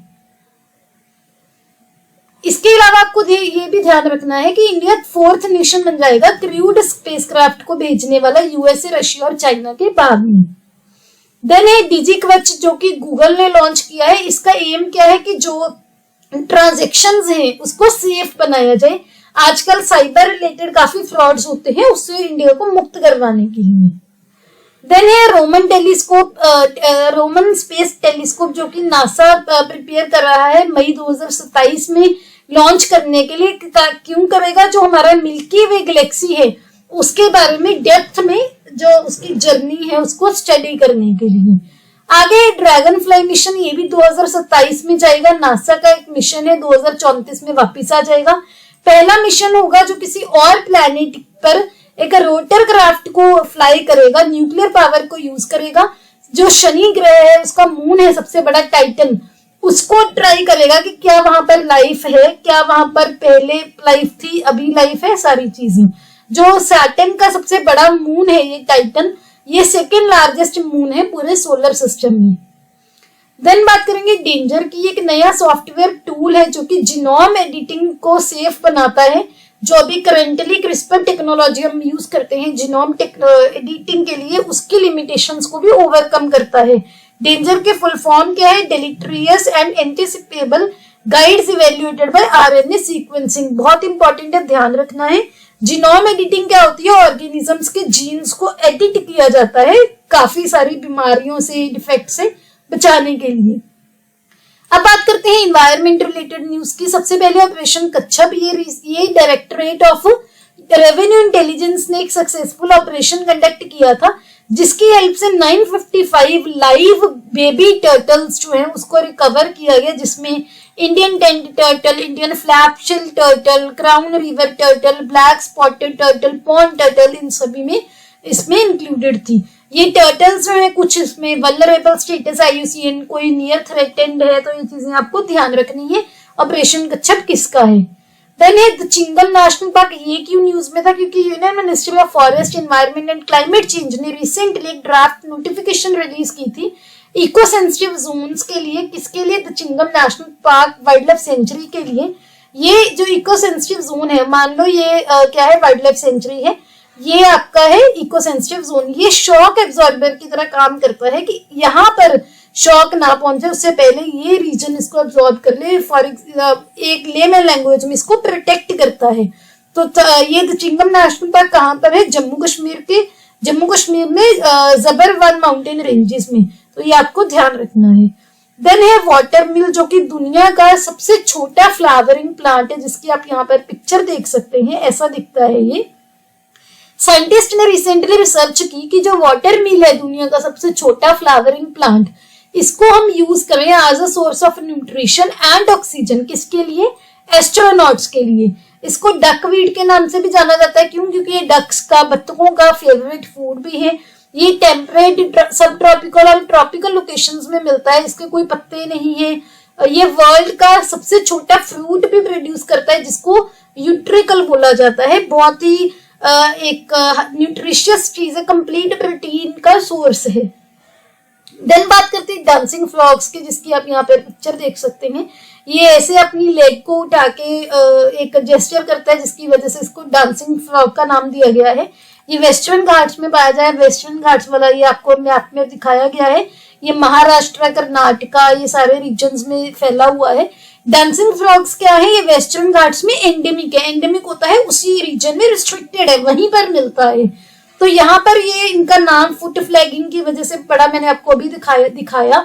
तो ये क्या है, फूड फ्लैगिंग की वजह से इनको डांसिंग फ्रॉग्स बोला जाता है। ये काफी वैल्यूएबल है फूड चेन में, इकोलॉजिकल सर्विसेज भी प्रोवाइड करते हैं। लेकिन क्यों न्यूज में थे, क्योंकि पूरे ग्लोब में, पूरी दुनिया में इनकी पॉपुलेशन कम हो रही है।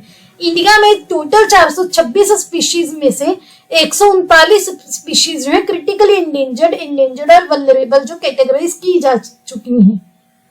आगे है करकमा कचिंगिस।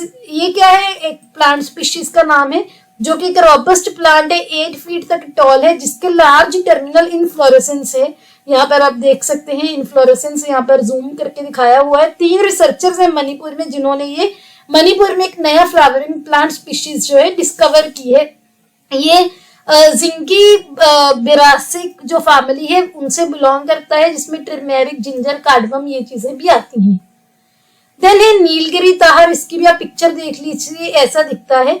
क्यों न्यूज में था, रिसेंटली तमिलनाडु की गवर्नमेंट ने प्रोजेक्ट नीलगिरी ताहर लॉन्च किया, जिसका एम है नीलगिरी ताहर का ओरिजिनल हैबिटेट, इसकी जो भी इसको थ्रेट है, डेंजर है, उसको एड्रेस करना। नीलगिरी ताहर अकेला माउंटेन उंगुलेट है। उंगुलेट होता है ऐसे एनिमल जिनके ऐसे हूफ्स होते हैं, जैसे घोड़े के होते हैं।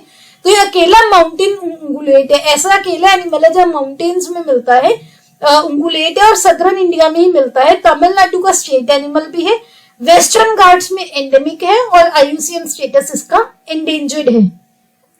देन बात करते हैं इसकी जो रेड सी होता है, जिसको जब एल्गे का ब्लूम होता है, जिसको आप एल्गल ब्लूम के नाम से भी जानते हो, रेड टाइड के नाम से भी जानते हो। हार्मफुल एल्गल ब्लूम या HAB जो है ये होते हैं जब एल्गे प्लांट लाइक ऑर्गेनिज्म है बहुत ज्यादा ग्रो करते हैं, जिसकी वजह से मरीन लाइफ पर काफी हार्मफुल इफेक्ट होता है, जिसको जो लोग रेड टाइड के नाम से जानते हैं, क्योंकि ऐसे लाल कलर का हो जाता है। इसका एक बेनिफिट भी होता है कि जो इसकी वजह से न्यूट्रिएंट्स भी मिलते हैं मरीन लाइफ को। देन बात करते हैं ministry of environment, forest and climate change ने नए 2 ग्रीन इनिशिएटिव्स नोटिफाई किए हैं। एक का नाम तो है ग्रीन क्रेडिट और दूसरा है eco mark scheme.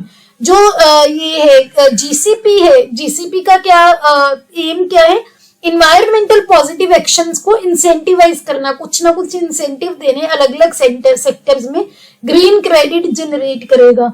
Eco mark scheme क्या है, इसमें जो हाउस होल्ड या कंज्यूमर प्रोडक्ट हैं उनको इन्वायरमेंटल के बेस्ड कोई क्राइटेरिया डिजाइन करके उस पर उसको रेटिंग दी जाएगी, लेबल किया जाएगा। देन है कंवर लेक, ये बिहार में है। ये क्यों न्यूज में था, क्योंकि ये सूखने के काफी डेंजर सूखने का फेस कर रही है। फ्रेश वाटर नेचुरल वेटलैंड है जो कि गंडक, बिया और करेन नदी के संगम से पानी लेती है। ये रामसर वेटलैंड साइट भी है, इसको कबरतार वेटलैंड के नाम से भी जाना जाता है। देन है डंपा टाइगर रिजर्व। ये क्यों न्यूज में था, क्योंकि फ्रॉग की 2 नई स्पीशीज जो है डंपा टाइगर रिजर्व जो कि मिजोरम में है वहां पर लोकेट की गई है। यहाँ पर ट्रॉपिकल एवरग्रीन से लेकर सेमी एवरग्रीन जंगल पाए जाते हैं। फोना में hoolock gibbon, tiger, leopard, clouded leopard, golden cat, Himalayan black bear, ये सारी चीजें मिलती हैं यहाँ पर। ये फ्रॉग की नई स्पीशीज की आप फोटो यहाँ पर देख सकते हो। देन है एस्टिवेशन। एस्टिवेशन क्या होता है, जैसे सर्दियों में सर्दी से बचने के लिए कुछ एनिमल्स जो है अंदर शेल्टर में चले जाते हैं काफी लंबे समय के लिए, जिसको बोलते हैं हाइबरनेशन। वैसे ही एस्टिवेशन है जब गर्मियों में जब टेम्परेचर ज्यादा बढ़ जाता है तो वाटर लॉस को बचाने के लिए, अपनी एक्टिविटी का एनर्जी को बचाने के लिए जो एनिमल्स हैं वो अपने डॉर्मेंट सिचुएशन में चले जाते हैं, इनएक्टिव में, और छुप जाते हैं ऐसी जगह पर कि उनकी एनर्जी जो है वो सेव रहती है, जिसको एस्टिवेशन या एस्टिवेशन का नाम दिया गया है। तो ये आपको ध्यान रखना है। देन है IQ एयर रैंकिंग, जो कि स्विस टेक्नोलॉजी कंपनी एक मेजर करती है एयर क्वालिटी को रियल टाइम पे, जहां पर मुंबई को सेकंड मोस्ट पॉल्यूटेड सिटीज पूरे दुनिया में जो 109 प्लेसेस हैं उसमें से सेकंड नंबर पर रखा गया। इसमें फर्स्ट नंबर पर है चाइना का बीजिंग, देन है मुंबई, देन है कराची, देन है जेरूसलम, देन है शेरियांग। देन बात करते हैं United Nations forum on forest की। Ministry of environment, forest and climate change पूरे कंट्री लेड इनिशिएटिव ऑर्गेनाइज कर रही है as a part of United Nation forum on forest 26 से 28 अक्टूबर। कहां पर, उत्तराखंड के देहरादून के फॉरेस्ट रिसर्च इंस्टीट्यूट में, जहां पर सभी टाइप के जंगलों के मैनेजमेंट, कंजर्वेशन और सस्टेनेबल डेवलपमेंट को प्रमोट किया जाता है। देन है UNCCD, UN convention to combat desertification. ये अकेले ऐसा बाइंडिंग फ्रेमवर्क है जो कि डेजर्टिफिकेशन और ड्रॉट के इफेक्ट्स को एड्रेस करता है। इसका अभी फर्स्ट टाइम डेटा डैशबोर्ड जो है वो लॉन्च किया, इसलिए न्यूज में था।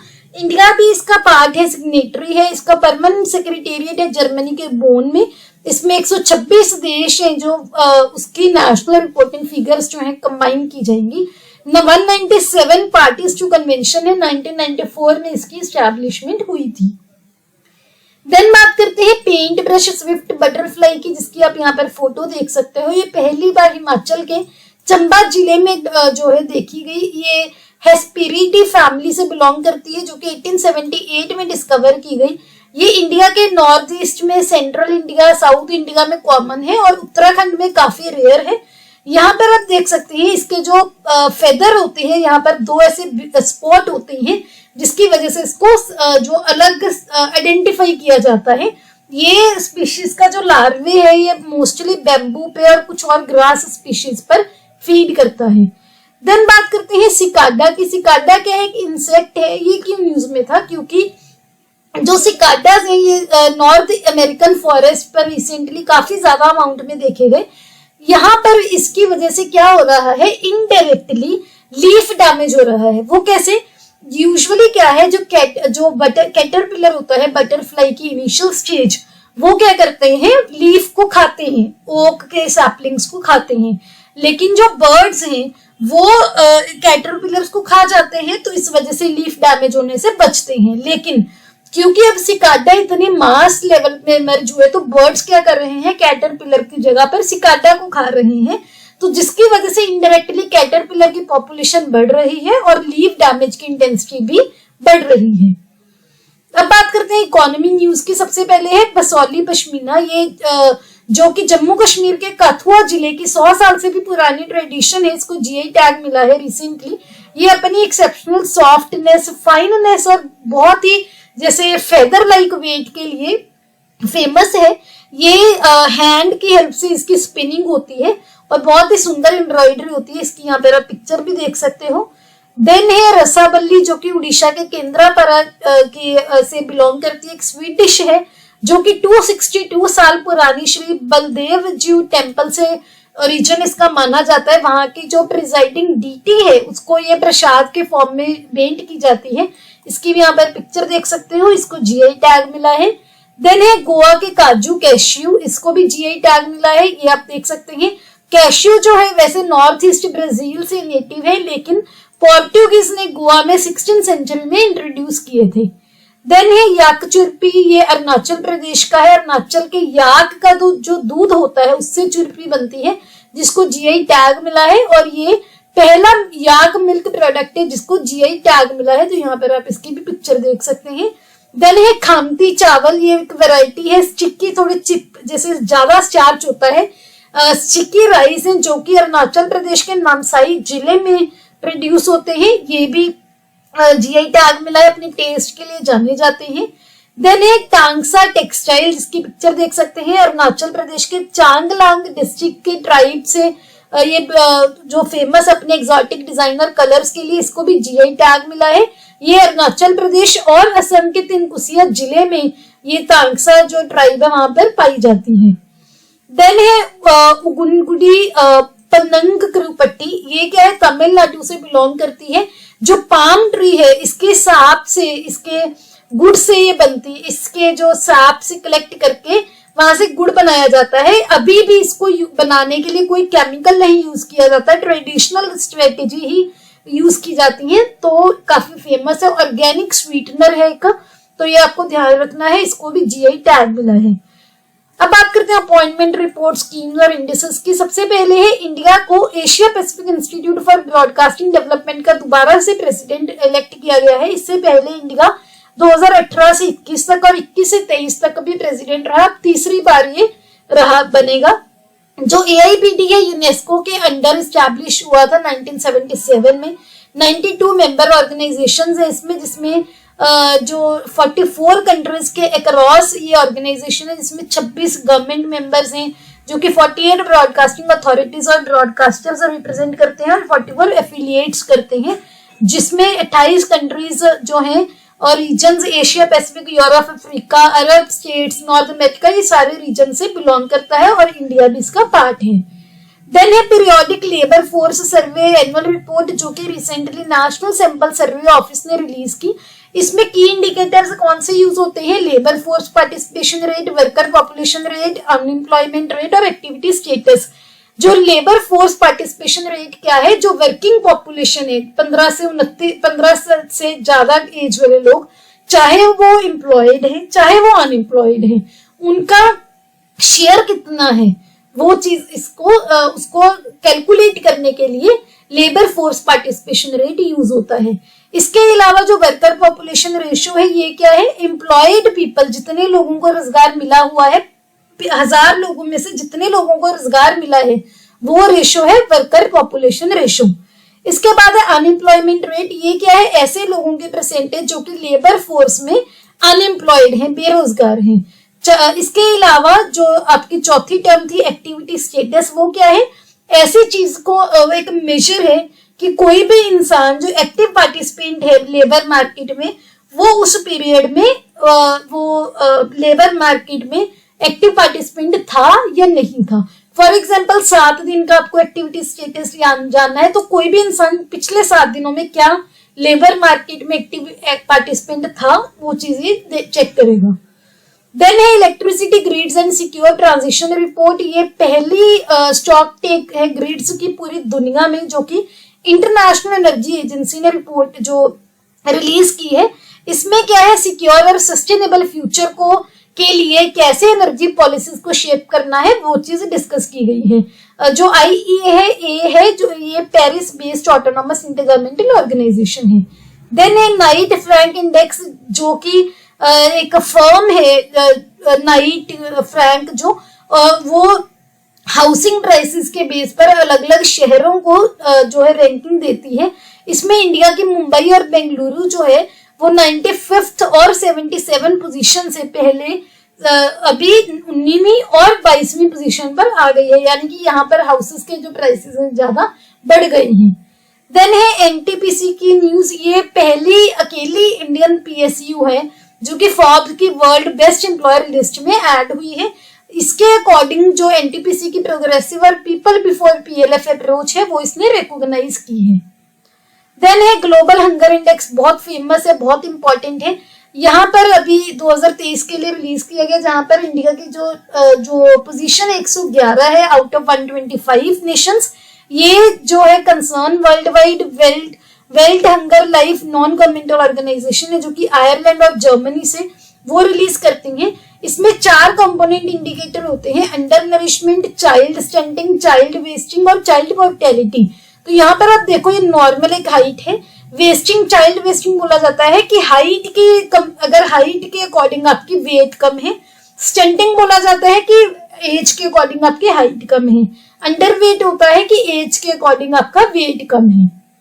देन है the impact of disaster on agriculture and food security report. ये food and agriculture and organization ने रिलीज की है, जो कि इटली के रोम बेस्ड पहली ग्लोबल एस्टिमेशन है कि डिजास्टर्स का खेती की प्रोडक्शन पर क्या इम्पैक्ट होता है। देन है इंटरनेशनल माइग्रेशन आउटलुक 2023। ये OECD ने रिलीज की है। यहाँ पर इस एडिशन में स्पेसिफिकली लेबर मार्केट जो लोग माइग्रेट होते हैं, एक जगह से दूसरी जगह पर जाते हैं, उसमें जो लेडीज होती हैं उनकी लेबर मार्केट इंटीग्रेशन पर क्या इफेक्ट होता है और उनके फर्टिलिटी पैटर्न्स पर क्या इफेक्ट होता है, वो ये कैलकुलेट किया है, उस पर फोकस किया है। देन है ISA ने रिसेंटली अनाउंस किया है कि वो ग्लोबल सोलर स्टॉकटेक रिपोर्ट जो है वो रिलीज करेगा। ISA क्या है? एक ऐसी ऑर्गेनाइजेशन है जो कि जितने इसके मेंबर नेशंस हैं, ट्रॉपिक ऑफ कैप्रिकॉर्न और ट्रॉपिक ऑफ कैंसर के बीच में जो देश हैं, वहां पर सोलर एनर्जी को कैसे ज्यादा से ज्यादा यूज किया जाए इफेक्टिवली, एफिशिएंटली, उसको फैसिलिटेट करता है। इसका सेक्रेटेरिएट जो है इंडिया के गुरुग्राम में है और इसमें करंटली 116 मेंबर है। इंडिया और फ्रांस ही थे जिस उसकी एफर्ट्स की वजह से ISA जो है स्टार्ट हुआ था। देन है बिम्स्टेक, ये की न्यूज में था। श्री इंदिरा मणि पांडे ये पहले इंडियन ऑफिशियल होंगे जो कि सेक्रेटरी जनरल बनेंगे बिम्स्टेक की, जिसकी फुल फॉर्म है bay of Bengal initiative for multi sectoral technical and economic cooperation. ये 1997 में जो है इस्टेब्लिश हुई थी, जिसके जो सेक्रेटेरिएट है वो बांग्लादेश की राजधानी ढाका में है। इसके 7 मेंबर्स हैं, कौन कौन से? Nepal, Bhutan, India, Myanmar, Bangladesh, Thailand और श्रीलंका। देन है भारत टेक्स 2024 जो कि टेक्सटाइल के मिनिस्ट्री, इंडिया की टेक्सटाइल के रिलेटेड इंडस्ट्री सभी के एफर्ट से दुनिया का सबसे बड़ा टेक्सटाइल इवेंट जो है ऑर्गेनाइज होगा भारत टेक्स 2024। आगे है वर्ल्ड एनर्जी आउटलुक 2023 जो कि इंटरनेशनल एनर्जी एजेंसी रिलीज करती है। ये भी 1974 में स्थापित हुई थी, जो कि ऑयल की सप्लाई की सिक्योरिटी को इंश्योर करती है। इंडिया भी इस एसोसिएशन का पार्ट है। इसके हेडक्वार्टर्स हैं फ्रांस के पेरिस में। देन है ग्लोबल टैक्स इवेशन रिपोर्ट 2024, ये यूरोपियन यूनियन टैक्स ऑब्जर्वेटरी ने रिलीज की। टैक्स इवेशन क्या होता है कि आप जानबूझकर जितना आपका टैक्स बनता है उतना आप उसको अवॉइड करते हो, पे नहीं करते। देन है इंटरकनेक्टेड डिजास्टर रिस्क रिपोर्ट, ये की है United nation university institute for environment and human security ने। ये एक एकेडमिक आर्म है यूनाइटेड नेशन की। इसके अकॉर्डिंग पूरी दुनिया जो है वो रिस्क टिपिंग पॉइंट को तेजी से उसकी तरफ जा रही है। जो रिस्क है वो ज्यादा से ज्यादा बढ़ रहा है पूरी दुनिया के लिए। देन है ग्लोबल पेंशन इंडेक्स, ये Mercer CFA institute global pension index का 15th एडिशन अनवील हुआ है, जिसमें इंडिया जो है पहले 45वीं पोजीशन पर था। अभी इंडिया जो है पहले 41st पोजीशन पर था, इंडिया अभी 45th पोजीशन पर हो गया है। नीदरलैंड टॉप पर है और सबसे कम पर है अर्जेंटीना।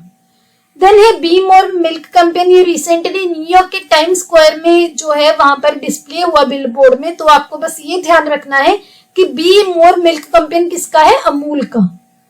देन है विद्या समीक्षा सॉफ्टवेयर सागर से सारांश, CBSE ने ये डेवलप किया है। इससे क्या होगा? डेटा बेस्ड डिसीजन मेकिंग को एम्पलीफाई किया जाएगा। डेटा को यूज करके डिसीजन मेकिंग को कैसे हम इम्प्रूव कर सकते हैं। देन है इलेक्शन कमीशन जो है वो एक्टर राजकुमार राव को नेशनल आइकन अपॉइंट करेंगे। क्यों? क्योंकि जो वोटर्स हैं वो ज्यादा से ज्यादा उनको बढ़ावा दिया जाए कि आप इलेक्शंस में पार्टिसिपेट करो। अब है स्पोर्ट्स न्यूज। सबसे पहले हम बात करते हैं, प्रधानमंत्री जी ने देश का सबसे बड़ा हाईटेक स्पोर्ट्स ट्रेनिंग सेंटर जो है इनॉग्रेट किया है। कहाँ, किसके लिए? दिव्यांग जन के लिए, स्पेशली एबल्ड लोगों के लिए, मध्य प्रदेश के ग्वालियर में, जिसका नाम है PM अटल बिहारी वाजपेयी जी के नाम पर जिनका नाम रखा गया है। देन है क्रिकेट का भी world cup, ICC world cup चल रहा है इंडिया में। उसका ऑफिशियल मैस्कॉट ब्लेज और टोंक ये मेल है और ब्लेज फीमेल है, ये आपको ध्यान रखना है।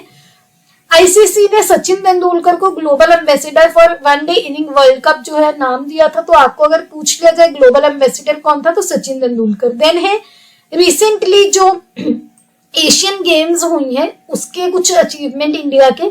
नीरज चोपड़ा जो है इंडिया के जैवलिन थ्रोअर, उन्होंने गोल्ड मेडल जीता। और किशोर कुमार जेना, इन्होंने सिल्वर मेडल जीता मेंस जैवलिन थ्रो कंपटीशन में। ये नीरज चोपड़ा है, ये है किशोर कुमार जेना।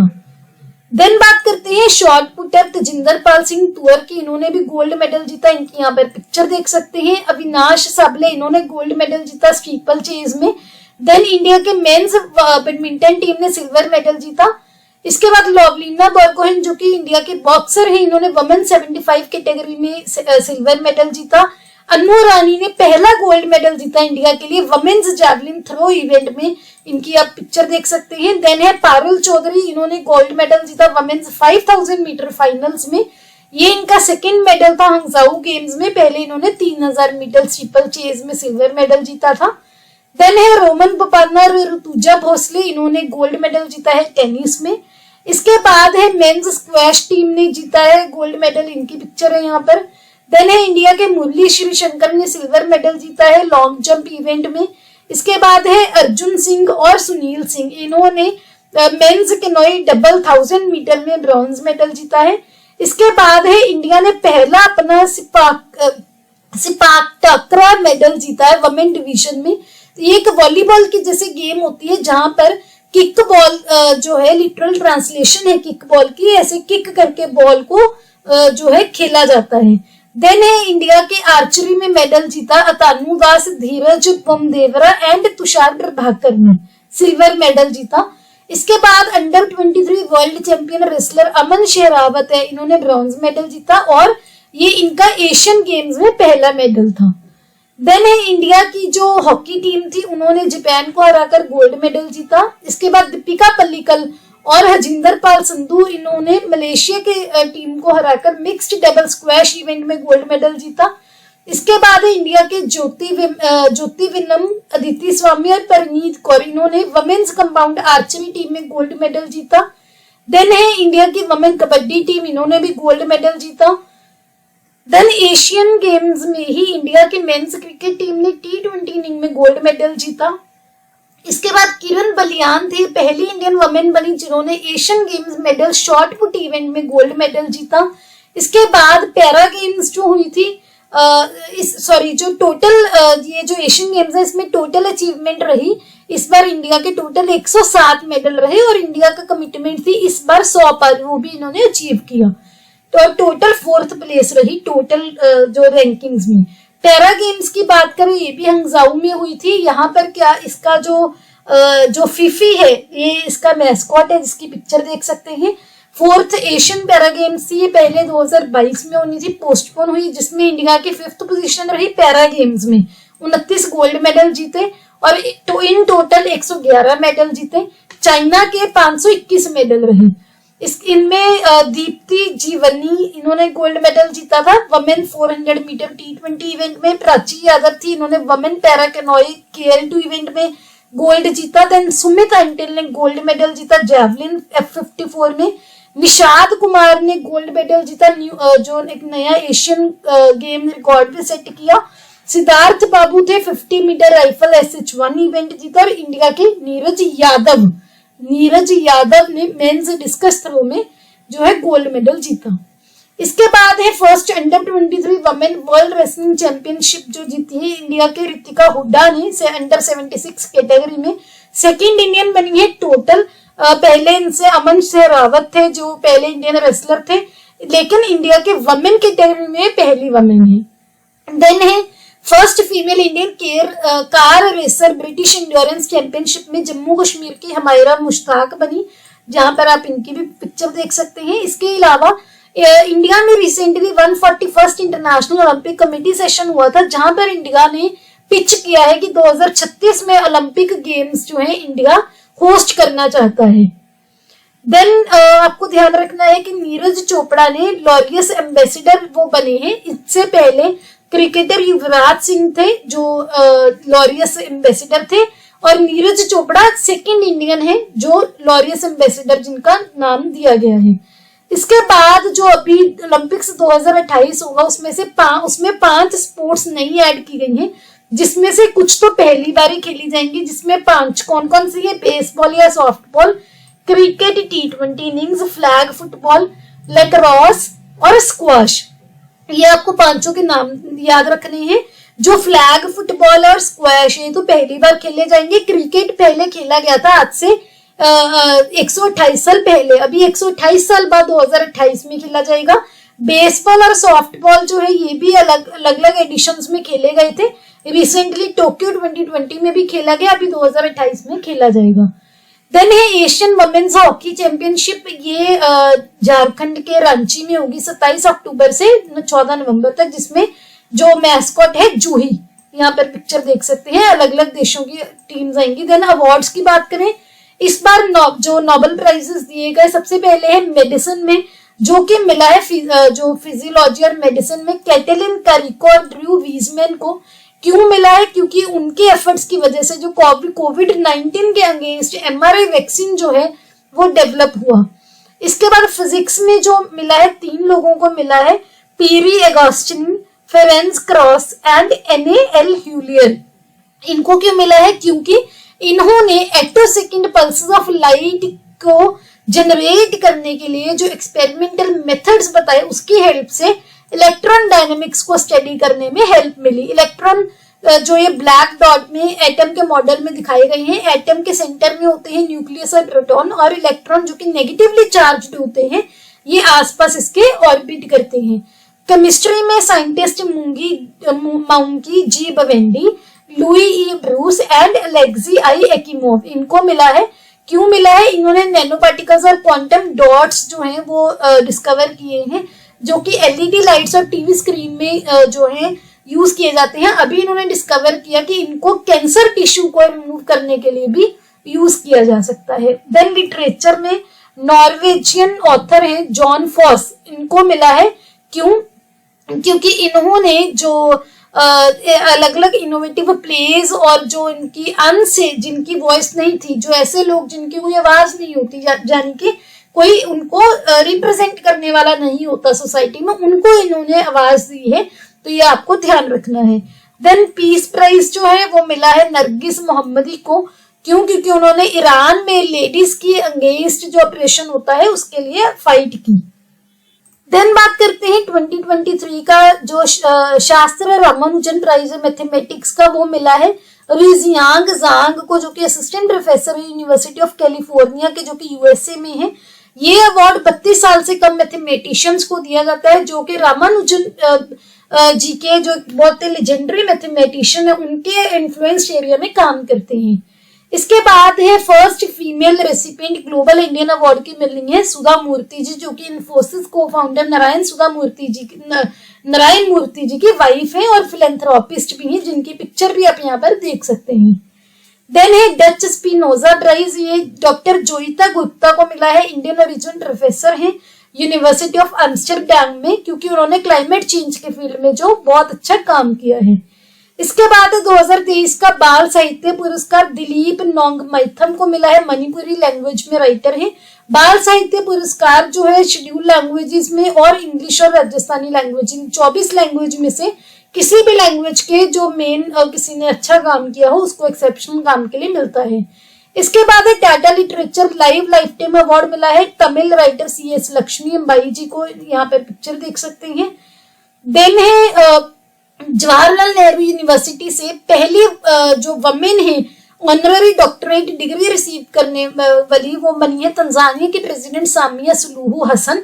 इनका नाम याद रखना है। तंजानिया अफ्रीकन नेशन है जहां पर जो फेमस माउंट किलिमांजारो भी है, लेक विक्टोरिया भी है, लेक तंजानिया भी है, तो आपको याद रखना है। इसके बाद है सरस्वती सम्मान 2022, जो कि सूर्य वंशन की जो ऑथर हैं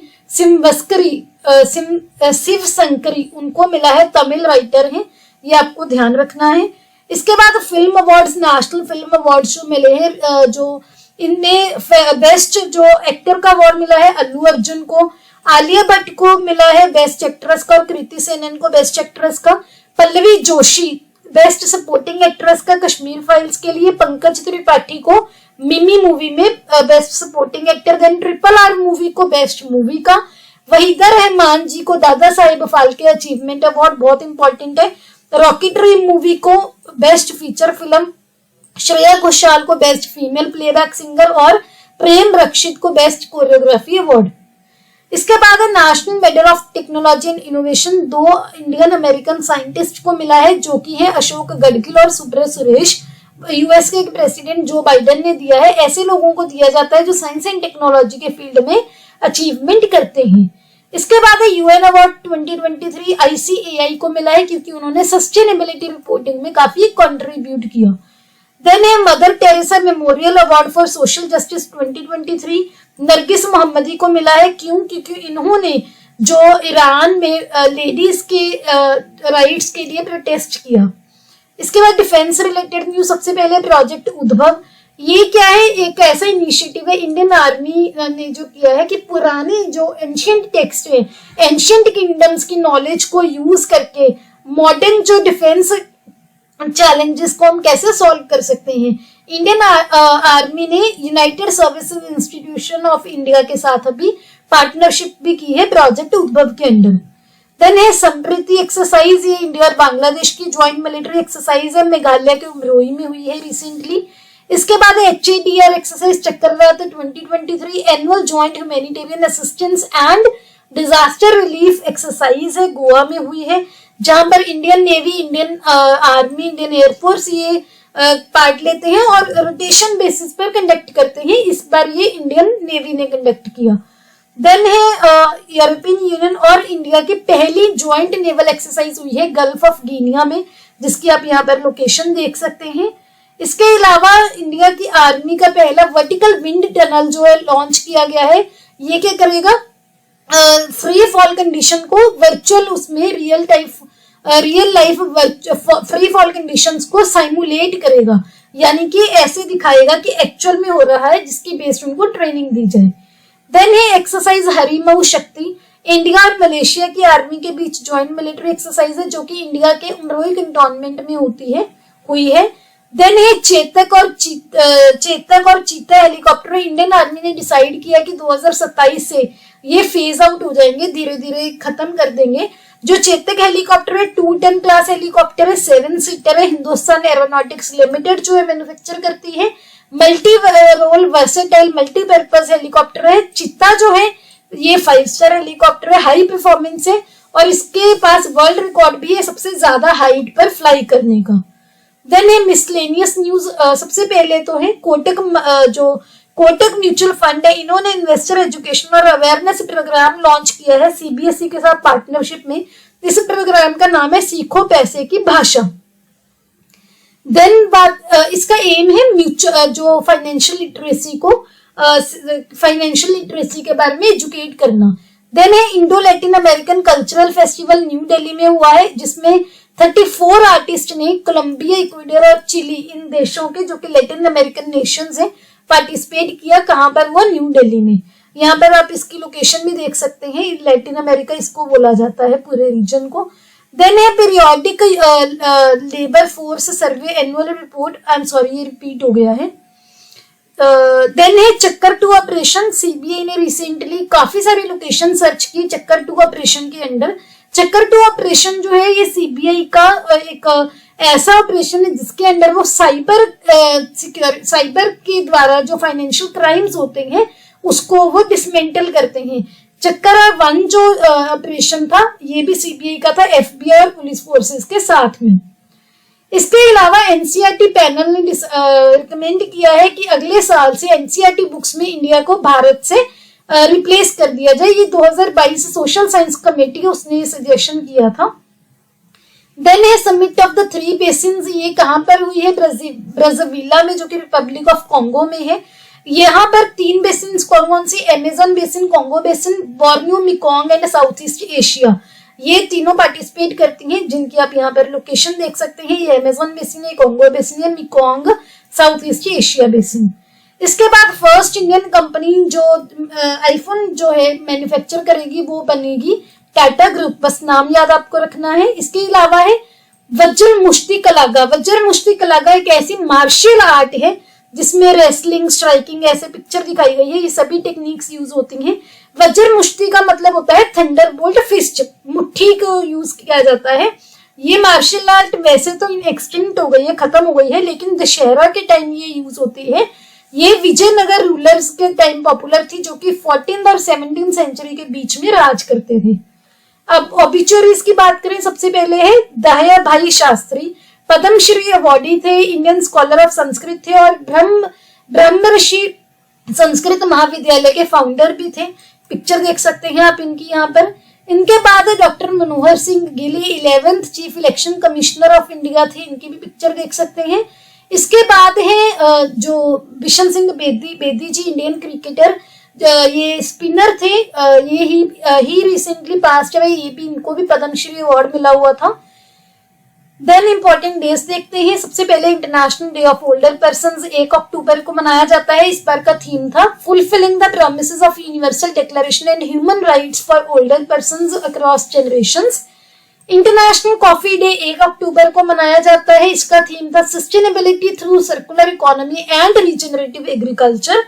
इसके बाद है international day of non violence 2 अक्टूबर को मनाया जाता है, जिस दिन गांधी जी की जयंती भी होती है, बर्थ एनिवर्सरी होती है।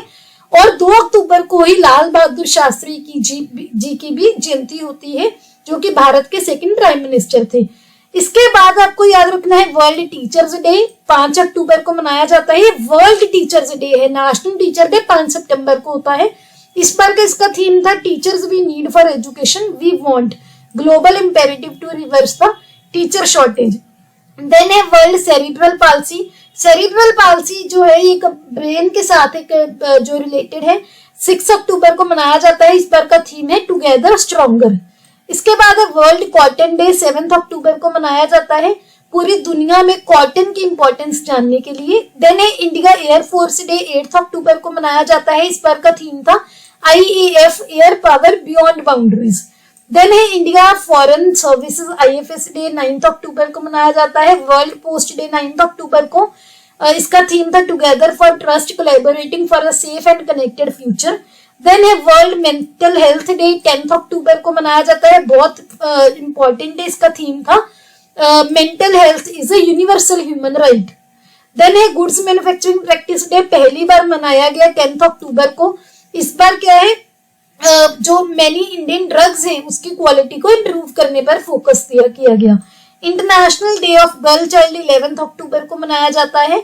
यूनाइटेड नेशंस ने स्टैब्लिश किया था गर्ल्स के राइट्स को प्रमोट करने के लिए। देन है वर्ल्ड साइट डे 12 अक्टूबर को मनाया गया है। वैसे ही अक्टूबर के सेकंड थर्सडे आता है।